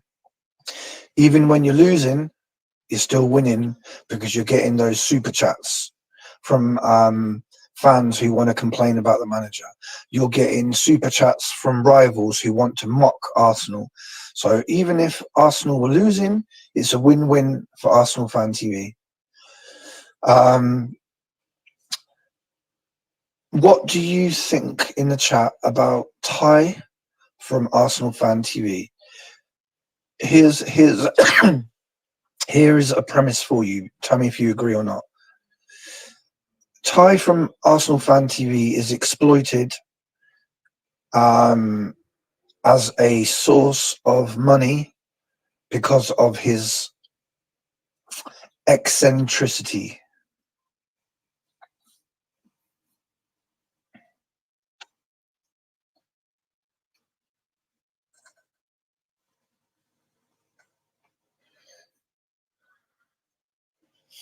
What about this? Do you believe in the fake beef that happens on YouTube channels? So, for example, you've got United Stand and you've got Arsenal Fan TV, right? So, if you remember, On Arsenal Fan TV, they all used to get on with each other. So you had people like DT and Lee Gunner in the same room getting on with each other, right? Robbie getting on with each other, all one big family. And then all of a sudden, they all start to sort of leave Arsenal Fan TV and make their own channels. They all did it. Countless people did it. And then United Stand, all one big happy family. Then they start to leave, make their own fan channels. I don't know how much of the beef is fake and how much of it is orchestrated to make money. For example, in hip hop, in boxing, a lot of that is just crap showmanship. I'm better than you. I'm the big guy. I'll knock you out. Blah, blah, blah, blah, blah. Behind closed doors, they're all friends and they're all drinking their champagne, smoking their cigars with their Rolexes, pretending that they hate each other, want to kill each other. But behind closed doors, just like politicians, I'm left wing, I'm right wing. We're totally opposite. No, you're not. You're both there to keep the poor poor and the rich rich. And left wing and right wing is no different. It's just like Pepsi and Cola. It's two brands of the same exact thing. Let me know if you think what I'm saying has any kind of merit to it.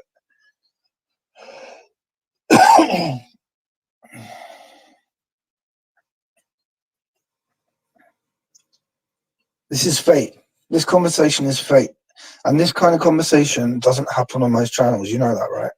Because at the end of the day, I'm not here to be an internet celebrity. I'm here to be a normal guy who has a voice and who wants others to have a voice. That's all I'm here for. God knows if I'll even get this channel monetized. God knows. So to me, it's not about money. I've got no agenda. I just want to bring people together. And that's all I've ever wanted to do. And unfortunately, we've got a lot of people in power who want us divided and they want us to fight each other. They don't want us to see the similarities. They want us to hate people of other colors to us. They want people to hate each other's religion. Whereas real Christians, real Muslims, real Jews, whatever, if they are true to their faith and they're decent people, they will respect each other's religions and they will not hate one another. Yeah, we should all be able to coexist no matter what faith you have. We certainly shouldn't be fighting about it. We certainly shouldn't be killing each other over it either. I could never ever harm another human being, ever. The only way I would ever do that is in self-defense. And hopefully I'm a decent enough person that no one ever wants to hurt me or my family. You know what I'm saying?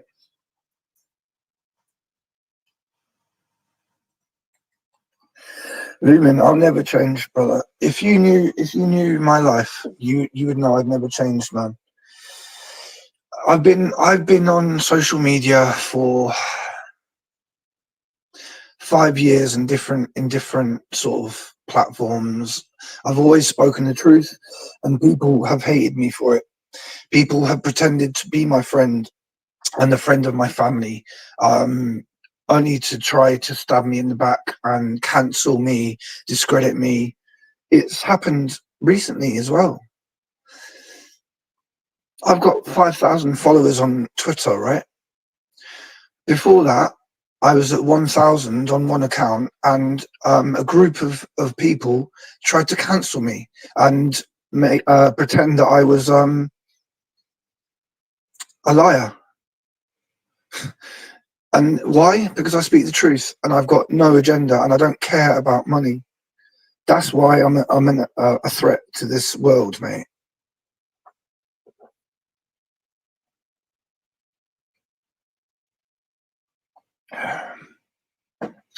We've all gone through hard lives, man. I don't believe anyone's never had problems in their life, but it makes you who you are, man. It makes you who you are.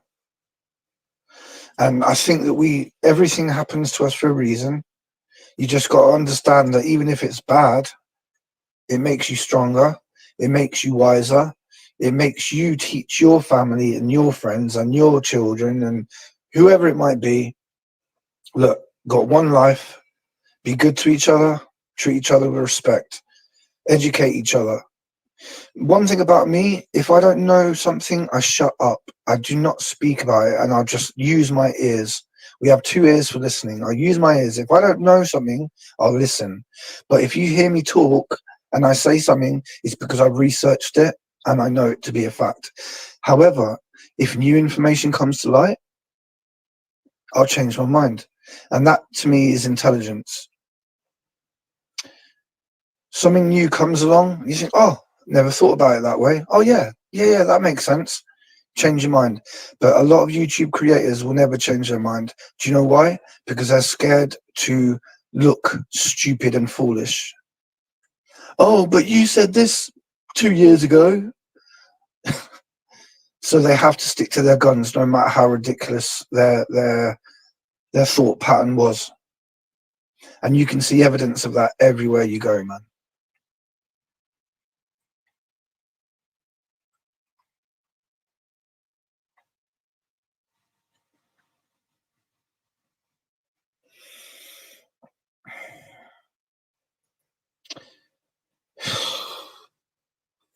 This is deep. This has got deep, man. Jesus. Half an hour we're talking about a ball getting kicked by millionaires. Now we're talking about all this. It's crazy, man. It's crazy.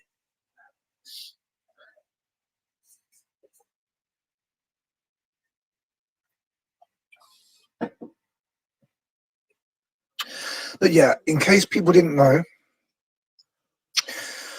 and you can Google it if you don't believe me, you can set up a channel.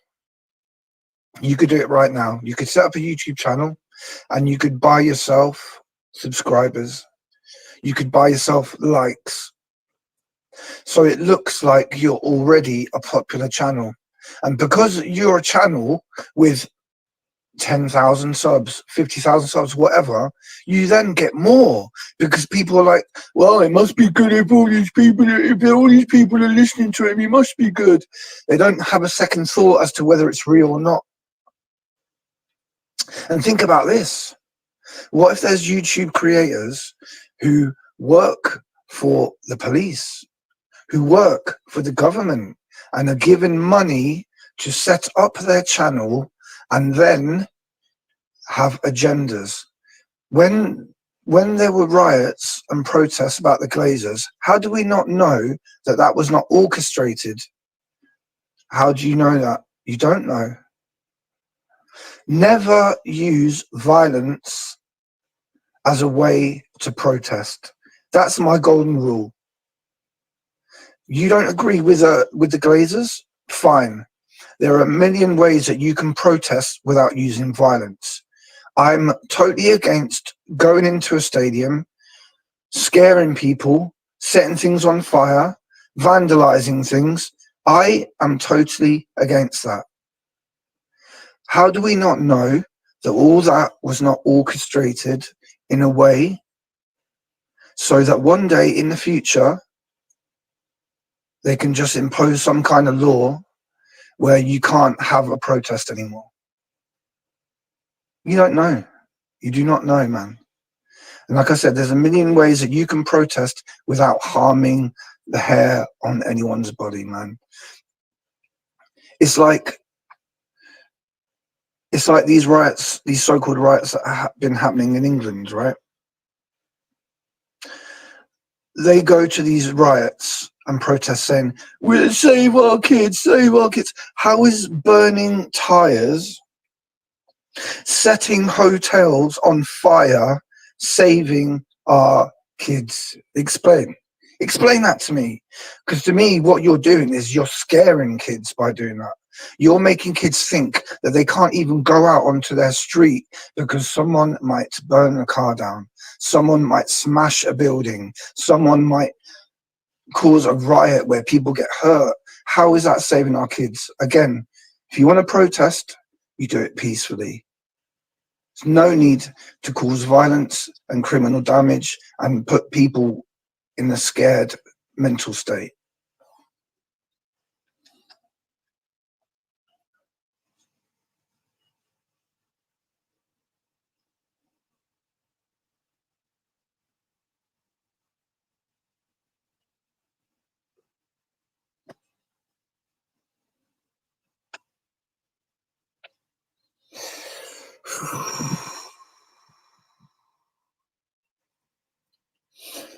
Why do I like to be a mod on channels?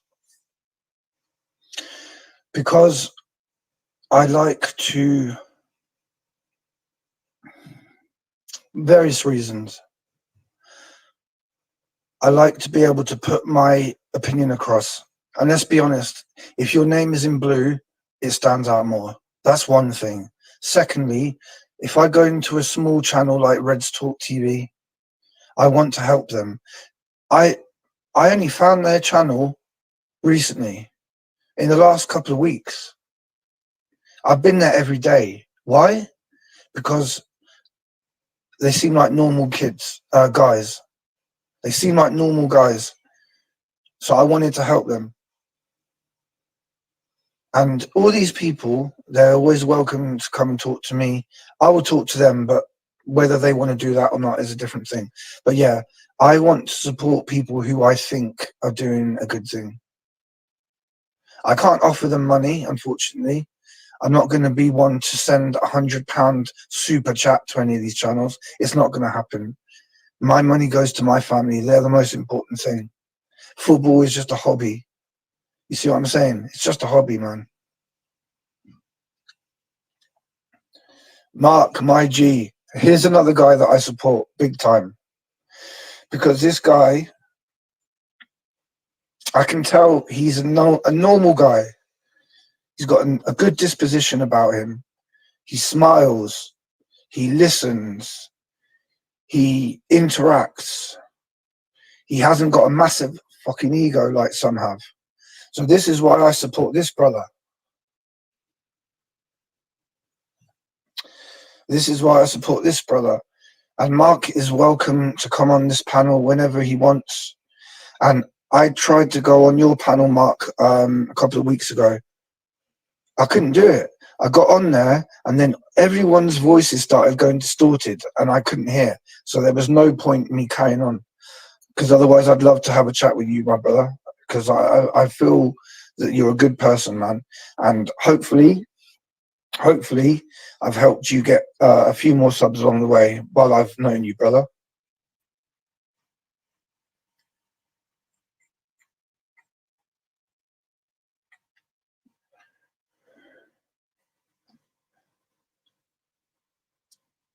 Mark, jump on now, even if it's for 5 minutes, and come and say hi to me, man. I really appreciate that, bro. Who thinks Mark should come on the panel for at least 5 minutes and chat with me?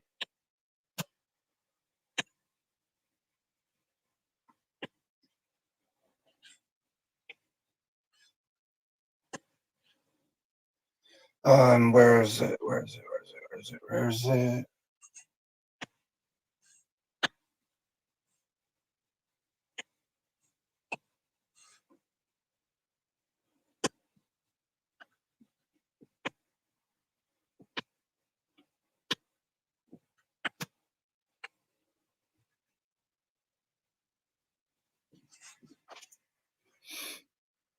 Jump on, bro.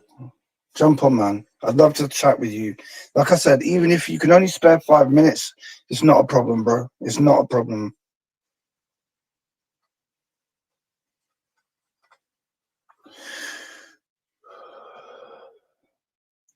Stephanie, I should have 1.3 million likes, for Christ's sake.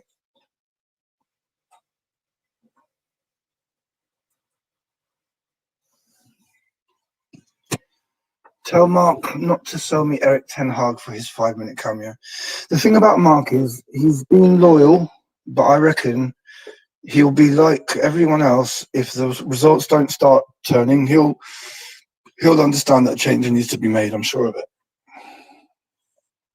like I said, intelligent people change their opinion based on new information that comes to light. And I don't think anyone wants a manager to get sacked constantly. We don't want to be Chelsea. We don't want to be Chelsea where they sack a manager after one season. I think the way that they sacked Pochettino after one season is absolutely insane to me.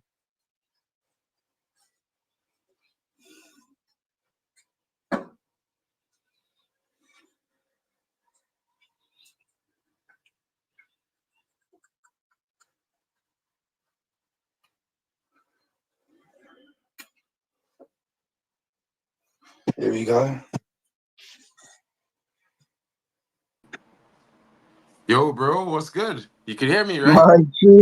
My G, how are you, bro? Wh- chilling, bro. What's good? How's everyone doing tonight? Big up to everybody in the chat. Hope you're well. Big up to Stephanie Griffith. Big up to Lou Man as well, my brother as well. Big up to you. Big up to everyone in the chat. What's good? What's good, bro? How you doing, man? Yeah, I'm good, man. I'm good. I'm glad you could pop on. I'm glad you could pop on, bro.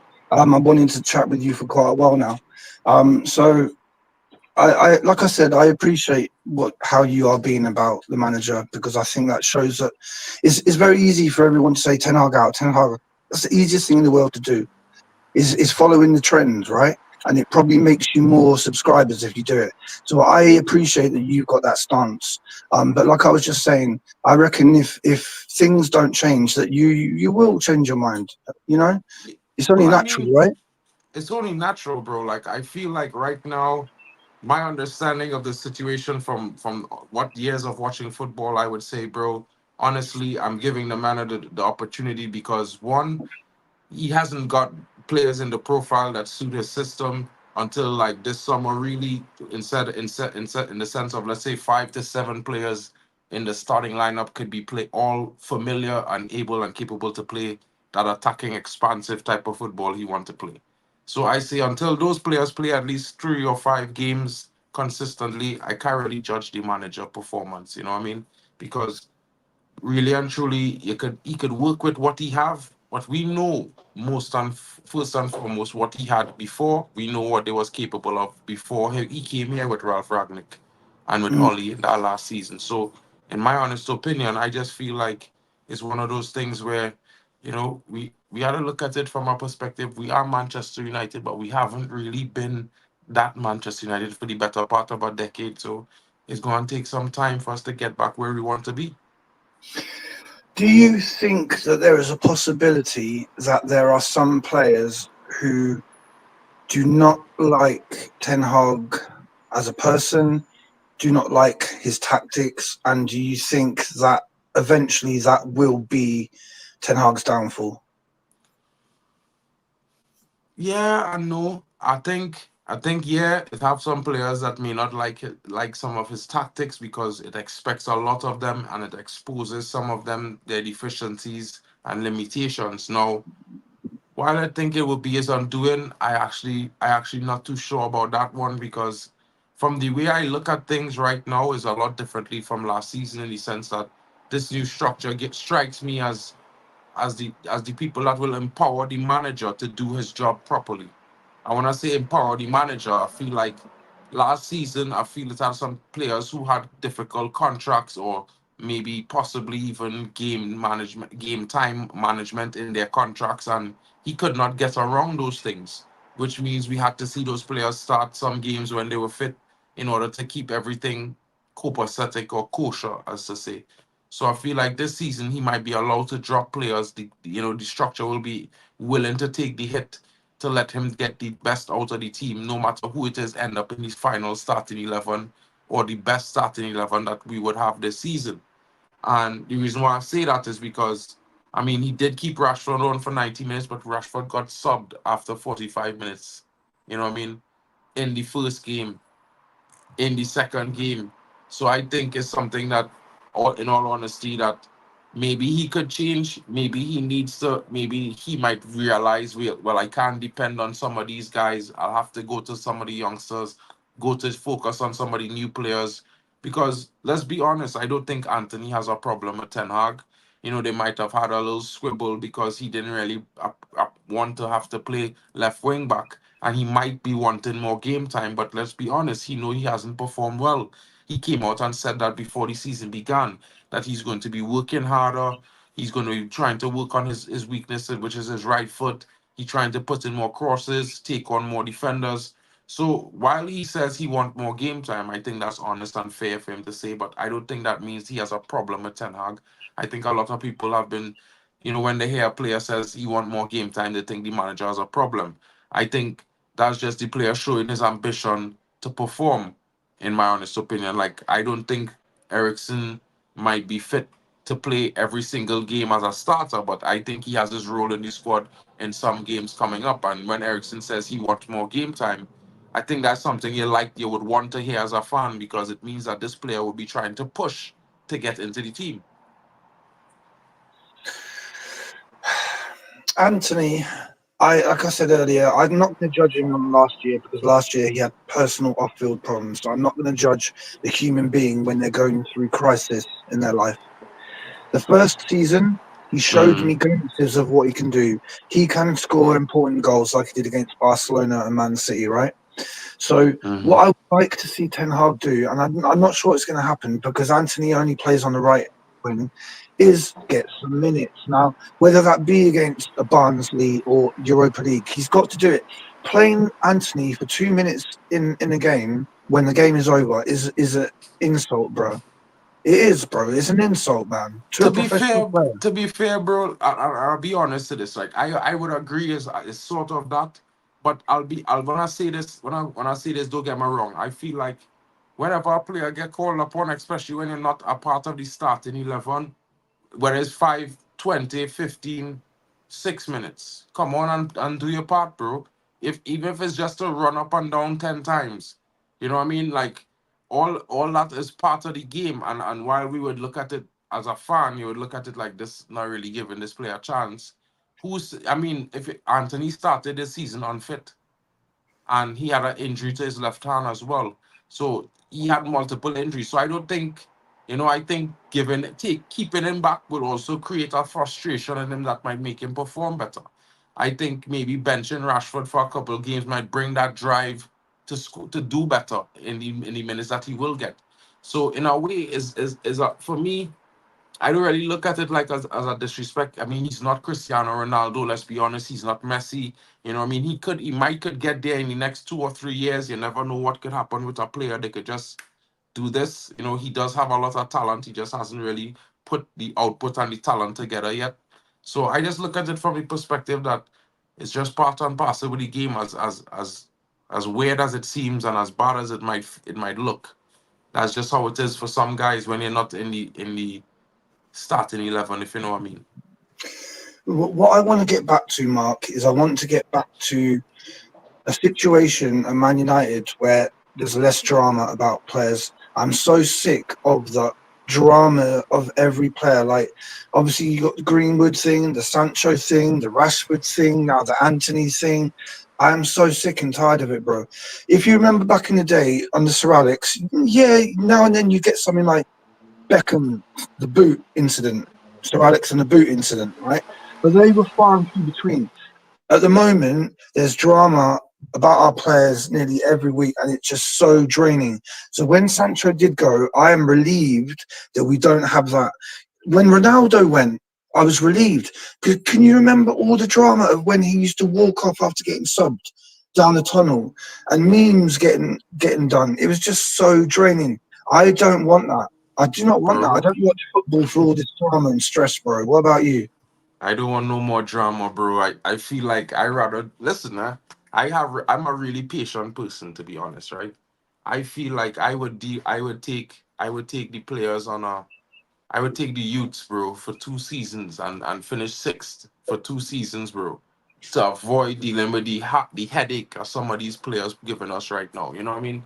Because let's be real, just as much as I might have say keep Sancho for squad depth, it's a bit of a relief not having to worry if someone is going to throw the toys out the pram in the next couple of weeks. You know what I mean? I feel like closely. It's kind of the same thing with Marcus Rashford and Luke Shaw for me. Like those guys, not one of them never really available. The other one, kind of always. in his head about different things and not getting the output on the field. So for me, it's one of those. I would appreciate if we don't have to deal with any drama this season. God knows, bro.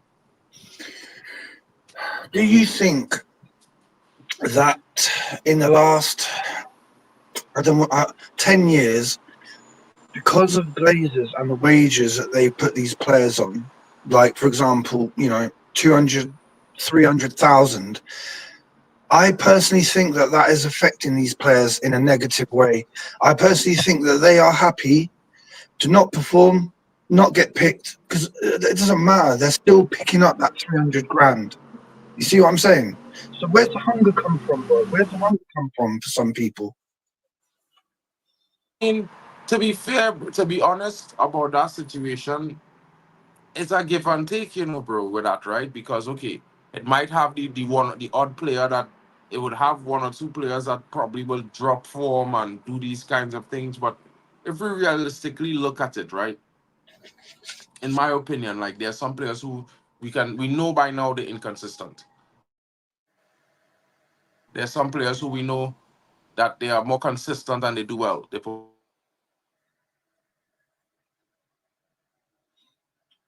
You still there, Mark?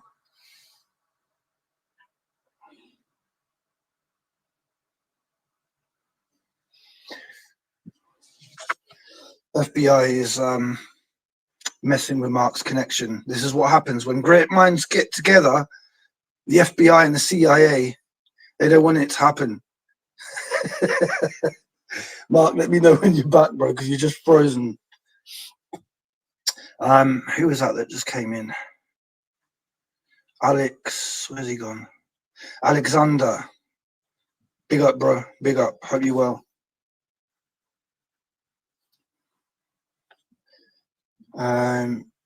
What was that question that you asked?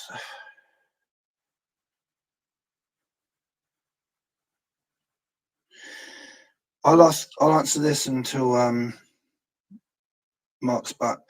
Question to both: do you think United's press officers should be around Ten Hag with TV interviews? I think Ten Hag's interviews are just. I don't even watch them. I honestly don't even watch them. The only time I hear about them is when people go, "Did you hear him say about Harry Potter?" I don't watch them. I don't get any benefit from it. I do not get any benefit from it.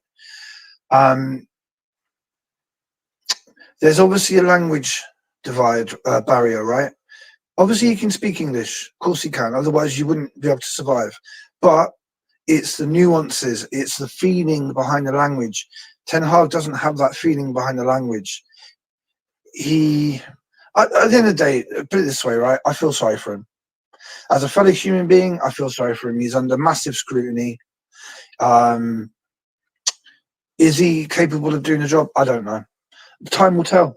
Time will tell. But I don't listen to his press conferences ever. I don't gain anything from it. I think Jose Mourinho's press conferences were funny because he didn't give a damn. He was very, very dry and sarcastic, and he'd take anyone on. So I would watch his, but yeah, Ten Hag's press conferences, I don't watch them that. Players need to know who the boss is. Only way to punish them is not play them. Yeah, exactly. But players don't seem to care if we lose. Yep, true that. True that. And this boils down to the money. This boils down to the money. Because win, lose, or draw, or don't play, you're still getting that 300k. Yeah? And I question whether Sancho had the desire and the hunger to play for a massive club like Man United. Not anyone, but it's easier to go to the German league, where there's only really two teams that compete, apart from last year when Leverkusen entered the fray. It's easier to go there and do well than it is in the Premier League. Let's be honest. Top four in the Premier League is insane. The competition to get in the top four in the Premier League is insane. Pressure to get in the top six, again, insane. We've got the best league with most teams that are equipped to do something. And this is why it's so important that we don't get left behind. And I thought that getting Ten Hag another 5 players where he can strengthen the team, starting 11, I thought that would make a difference. But now, what I'm concerned about is the players that he didn't buy. He didn't buy Bruno. He didn't buy Rashford. He didn't buy Shaw. He didn't buy Maguire. Are those 4 players that I just mentioned good enough to get Man United where they need to be? Question for you. Can Bruno, Rashford, Maguire and Shaw get United to where they need to be?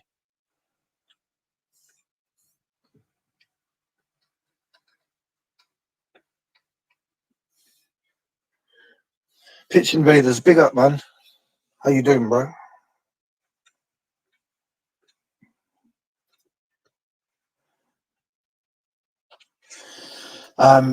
Yeah, man. I think the money in football has gone crazy, and it means that players aren't as hungry anymore. Because win, lose or draw, you still get that 3K, 300,000 a week, which is insane. To earn millions a year for kicking a football around, and if the clubs can afford to pay them that, imagine how much clubs make. Absolutely mental. You got nurses having to go on strike and stuff like that because they don't get paid enough. That's why I like Juan Mata. We were talking about Juan Mata yesterday, and I said I value him as a human being. He was one of those guys who said we should be donating a portion of our wages to charity. Do you remember that? Do you remember that? That should be mandatory. Once you get paid over a certain amount, it should be mandatory that some of that money goes to charity. There should be no homelessness in this world. No homelessness. When I grew up and I went to school, they taught us about all the food that is made that just goes in the waste. There's mountains of food that never gets consumed, just goes to waste. So no one should be homeless. No one should go hungry. But what we've got is we've got a lot of people making a lot of money who do not deserve it.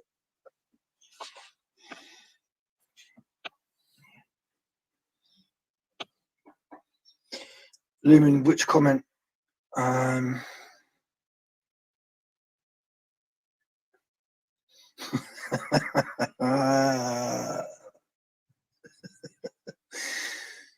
Oh dear.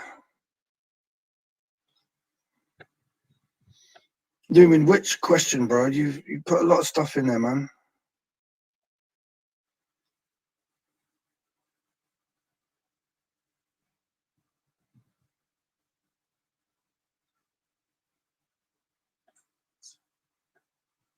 I don't know, Lumen. There's so much stuff there. I can't find what you're asking me. Mark, don't worry about it, bro. I'm glad you came on, and we'll chat again, my brother. Listen, man. Everything happens for a reason, and I'm meant to speak to the people that I'm speaking to. So if I've spoken to you, it's for a reason, and we should keep that going. As simple as that. Yo, my G. Is that you, bro?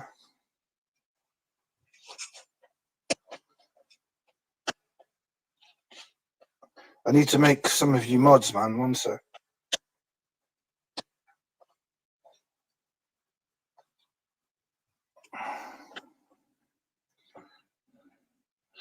Lumen, let me be totally honest with you.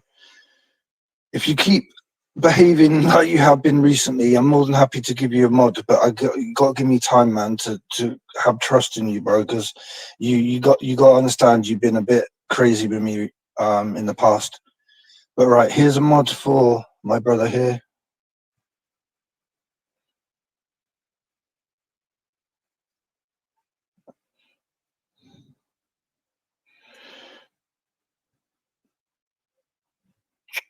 For fuck's sake,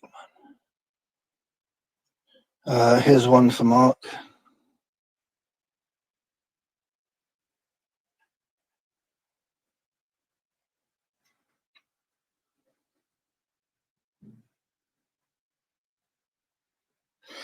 Lumen, I'll tell you what, right? What I'm trying to do with you, and I'm sure you've noticed, I'm just trying to communicate with you. I'm just trying to show you respect. I'm trying to say hi to you and get you involved. And I think a lot of your behavior in the past has just been because you want people to interact with you. And I understand that. The world we live in right now is a crazy world where there's billions of people and we go about our lives. And most of us, like, for example, right? Most of us in the Western world, we don't know the names of our neighbors. We don't know their first names. We don't know what they do. We live like rats all amongst each other. We don't know who each other are. You know what I'm saying? It's a cold world, bruv. It's a cold world. Anyone's willing to jump on the panel. Everyone's welcome to jump on the panel if you want. Even if it's for 2 minutes, 5 minutes, it's all good. I'm trying to make you a mod, Mark. 1 sec.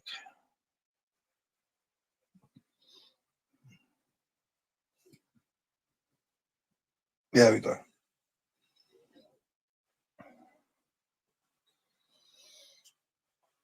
What's the Stockton shelter? I'm guessing that's what a homeless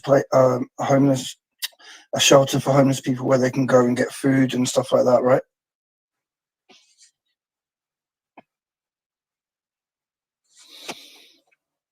And Mark, I asked you this before. I'm not sure if you answered me.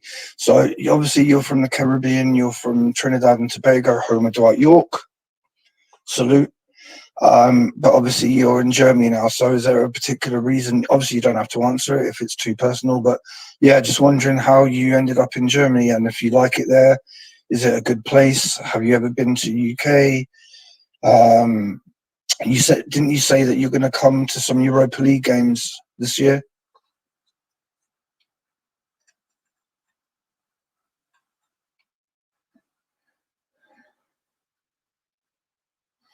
Craig, it's a shame I can't speak to you, man, because a lot of what you're saying is resonating with me, bro.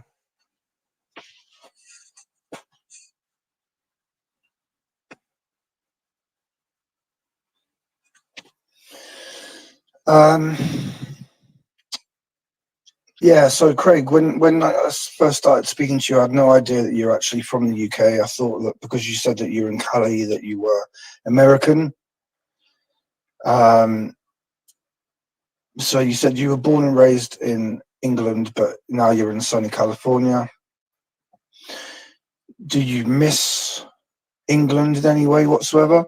There's this one guy that I subscribe to called True Brits, and he plays eFootball and records himself playing eFootball. He was asked, do you miss anything about England? He said, friends and bits of food here and there, but there's no way I'd go back to England because in England, you're all packed together like rats.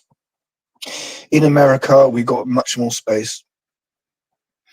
And I can understand that because in UK, it's too densely populated.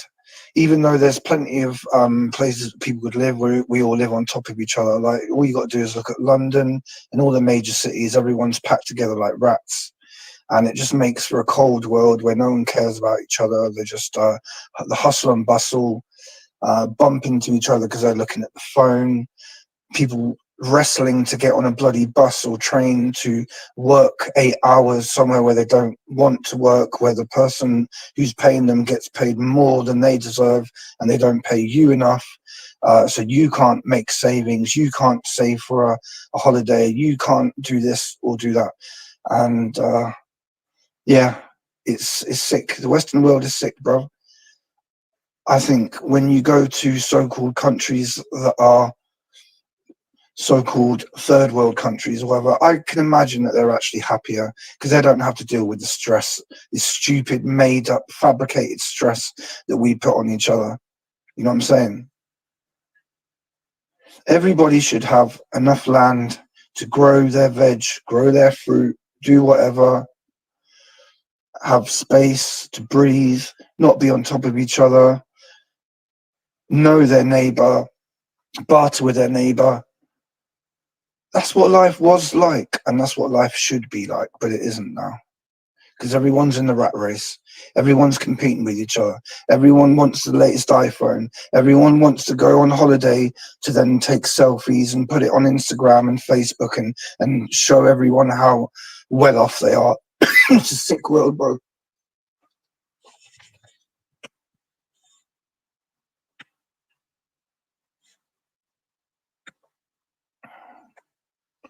Yes, bro. How are you? I'm good. How are you? Yeah, I'm good, man. Yeah, bro. I'm good. You know Good what? to see I you, wanted man. to chat to you, innit? Because obviously you're always in the comments, innit? And it's nice to see who you are, meet you finally, man. Yeah, man. I appreciate what you're doing. Like I said earlier, I always try to support channels that are just starting, mate, because I know how hard it is. You know what I'm saying? No, 100%. And we do the same thing. I was gonna say maybe we should do a collab and you come on properly, man. Because I didn't even know. I didn't even know you. I didn't know who you was, but now I do. I didn't know you was a content creator as well. Yeah, man.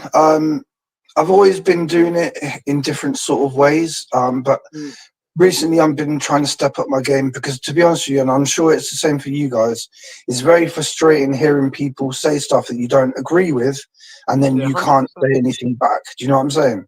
Yeah. Of course, it's been like that for years, isn't it? We was talking about doing it for years, so we finally did it. Finally started it up. And you're all a group Yeah, of it's friends hard, that man. know It's each hard. It's other, tough. right? It's tough. Yeah, most of us know each other, to be honest. Yeah. So from Yeah, the panel, most of us know each other through some. Like we all connected somehow. Some of us yeah, are strangers, but connect. Like he's friends with him. I'm friends with him. Do you know? Does that make sense? yeah. And No, but yeah, even what, if you want to come on and you don't want to, because I see that you don't put your face on it. You don't have to. You can just come on with the voice, like do you're you know what doing it now. is, bro? Do you know what it is? The last thing I want to do is go down Morrison's with my family and someone like recognize me and Nah, start saying, still. "Oh, you said Yeah, that about no, my club or whatever." I cannot be bothered with that, bro. yeah, You know what I'm yeah, saying? of course, yeah. But obviously, that's what when you get more subs, that can be a risk. But when you're Hmm. starting out, I don't think that's really too risky. But Oh no, it no, is of what it is. course But I it's just not. wanted to Of know course your it's not. thoughts on. So just because I've got to go to bed, I'll get up at 6 in the morning for work. I was literally just I was falling asleep and I just came across your page. I was like, oh my god, like I needed to jump on a quick thing. And you know what the funny Mm. thing is, I tried to put the link to I tried to stream link the link in the chat and it never worked, but yours worked. Now that's how I got on. So how does that work? How come it wouldn't let me? What do you mean? Like what you did, you put the StreamYard link in the chat, and I've Yeah, just come on just by clicking it. I was trying to yeah. do that in our chat, and it wasn't working. Don't know why. It just wouldn't work. So how are you doing it? Are you doing it from StreamYard Yeah, straight into the chat like I did? yeah. I don't know. It just wasn't working today. Maybe it will work next time. Maybe it was a glitch. I don't know. It must be a glitch, man, because I've put it in and people have been able to, you know, you've seen Yeah. yourself, it works. So yeah. Do you have to do it on the laptop or do you have to do it on the phone? Look, I'm doing everything on my phone right now. I haven't even Yeah. got a laptop, bro. Nah, I've I hear got you. two phones. I've got an old phone and a new phone, and I'm Yeah. using the new phone to type on YouTube and this one to go on StreamYard. Yeah. Trust me. I was gonna ask you a question before I go. Yeah. Yeah. Are you Ten Hag in or are you Ten Hag out? I'm basically I'm gonna just let fate happen, mate. I'm not gonna be shouting from the rooftops like you've seen a lot of people. I'm not gonna be doing that. What's Yeah. meant to be is meant to be, and the results will see what happens. You know what I'm saying? Yeah. So I could sit and go, yeah, Ten Hag out because we lost 3-0 to Liverpool. But then what happens if we do really No, well in but the next 4 games? what's your thoughts been on in general before the season started? Was you happy that he got his extension, or was you like, nah, we should just have sacked him? Like in the summer before a ball was kicked. I was very vocal about if De Zerbi is available, which he was because he left Brighton. That's who I wanted, mate. I agree. The Zerbi would have been that would have been nice for you. That would have been the beautiful football. Do you know what I mean? Like I just feel like that's who you should go for. Someone like that with that profile, 100%. Ten Hag's not working, man. I think there's certain players that don't like him, and they're never going to come out and say it because it looks Yeah. unprofessional. But I think behind closed doors, they're talking about the manager in a very negative way. You know what I'm saying? No, 100%. You know, You know, that's what I always tell people when they say, "Oh, Arteta out," all this stuff. I'm like, bro, I ain't Arteta out until I see the squad and the dressing room ain't behind him. As long as my players are behind my manager, and we're in a good shape anyway, I don't see why people want to throw their toys out the pram so early, especially when the team's behind the manager, and they obviously are at Arsenal. Do you know what I mean? I think you're one world-class striker away from winning the Yeah. league. 100%. That's the missing piece right now, man. We got the Who is defense it? is sorted. It's stacked up to the brim. The Hmm. midfield, I think next summer add a Eze or creative player like that, and a striker. I think honestly, you're right. We're a striker away from being a fucking world-class team.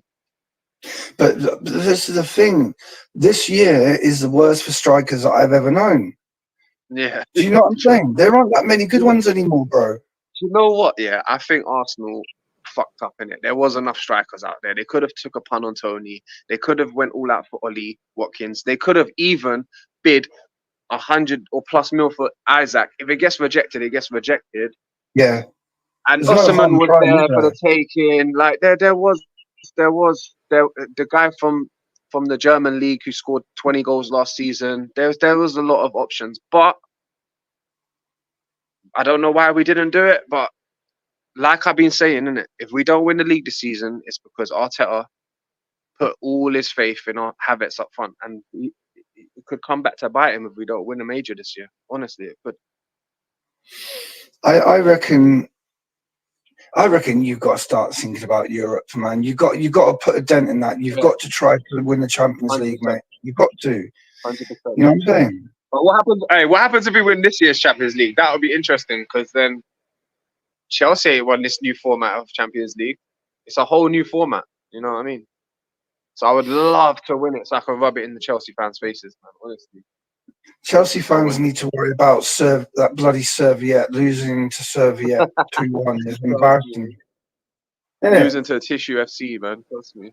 And That's this is the embarrassing. thing, But you know, go on. Chelsea fans are so they actually think, yeah, that they're gonna come out the mud this year. They really believe it, and they could be right, I could be wrong, but I just don't see it. What annoys me is just the fact that they've literally bought 2 teams worth of players, haven't they? Yeah.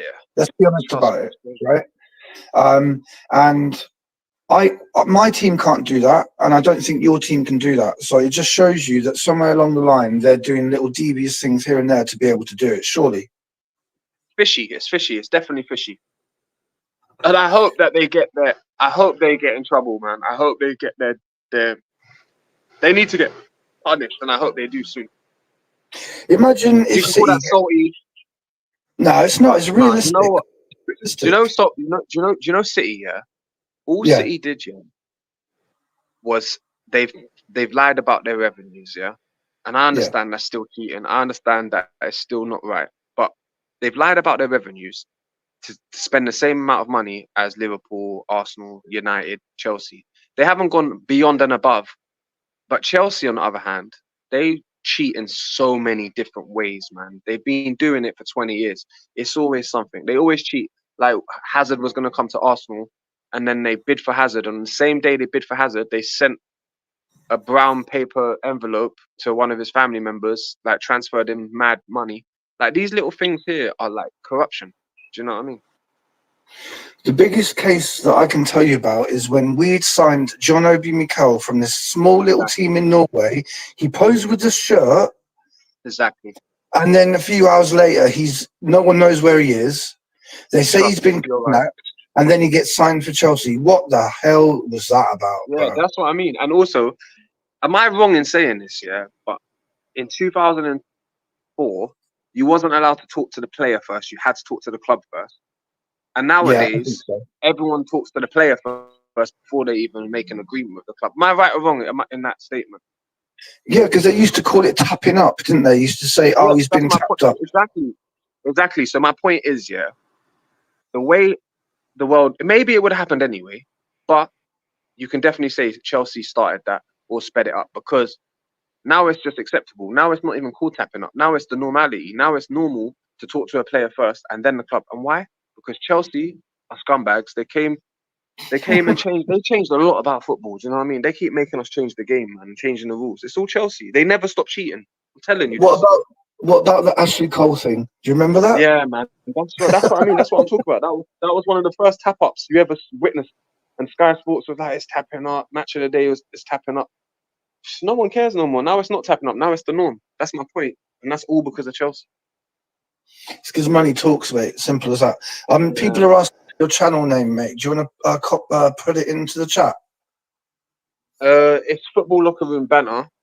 And yeah, just search it in YouTube. It will come up. We're a relatively new channel as well.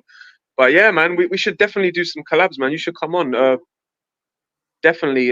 Just I don't know how it's gonna work. Do you know what? Hopefully next time I can put it in the chat and you can come on. I know your voice now, so I know it's you.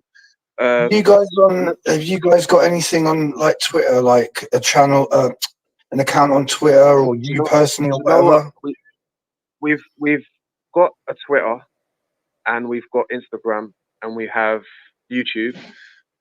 We've just made a Twitch, but to be honest, we mainly use the YouTube right now. Like I said, we're relatively new to this. Everything will build up slowly. By January, we'll have everything running nice and smooth. Yeah, man, it's going good so far. Hopefully, we can do some more collabs. Hopefully, you can come on. We're coming to your show. You come to our show. I'll definitely come. You know what I mean? Yeah, I'll definitely come on your show, mate. The only thing is, though, do you really want 2 Man United fans on your panel, mate? Bro, do you know what? I'll be honest with you. It's do you know what? It's me and my boy, innit? We do it together. It's our show together, innit? It's our channel. He's United, I'm Arsenal. But all the panelists, most of them are Chelsea. So it's like, yeah, we could do with some more United people and Arsenal, to be honest, because we've got more Chelsea fans than our own teams. Do you know what I mean? So we need more United and Arsenal, to be honest. And the Chelsea fans are very vocal, aren't they? They're very vocal now. They'll be like this for another couple of years. Yeah. In 2 years, they'll be humble and quiet, probably. 2 more years in the mud will do them. No, man, I'll definitely come on. Any Chelsea fans in your chat, don't take it personally, man. I don't think they've made it here, mate. Yeah. This is not their home. I don't think they've made it here, bro. Yeah. But listen, I'm going to go to bed. It was nice to chat to you. Nice to meet you. I'll definitely come on your show again when you put the link in, and vice versa, isn't it? Yeah, no worries, man. You're always welcome. And guys, the Football Locker Room Banter, right? That's what it's called, isn't it? Yeah, that's what it's called. You'll find it, guys. You'll find it, and just subscribe. It comes up straight away. But listen, make sure you like and subscribe to this channel as well, man. Because honestly, Elite Baller, you always have good things. Like, you always have good points and good comments. You know, ball, man. You got good football IQ. Like, you're not just some waffler, man. Do you know what I mean? So I'm sure that if we work together, we can both build up. Because you are good. You got some good points, man. Like I said, so. I appreciate that, bro, and I appreciate you, man, and I wish you every success, yeah? Yeah, you too, man. Nice to meet you, yeah? And you, brother. You take care and enjoy your evening, yeah? Yeah. Speak soon. Peace, bro. Peace.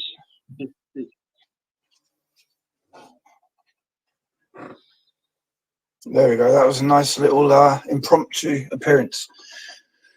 Right, brothers and sisters, I'm going to jet off now because my voice is nearly gone now. I've been speaking for like 2 hours and 20 minutes, but yeah, I hope you appreciated some of what happened. We went off on a few tangents, but that's a good conversation. The conversation shouldn't be rigid. You should be able to go off on a tangent and come back to where you were. So I appreciate everyone here.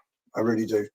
So I'm going to shout out everyone before I shut it down. So big up Craig, the unicorn. Let's see if we can get you on again, and hopefully it'll work next time. Lumen, big up, man. It's been a pleasure talking to you. I'm glad we got to know each other a bit more. Mark Nurse, MUFC fan, big up yourself. Thanks for coming on. I always appreciate you. You know that. Thank you for all your support as well, brother. Who else? Stephanie, big up to you as always. Me and Stephanie, we basically run YouTube. Simple as that. Who else was there? There was Taz. There was Rude. Crumps, my brother.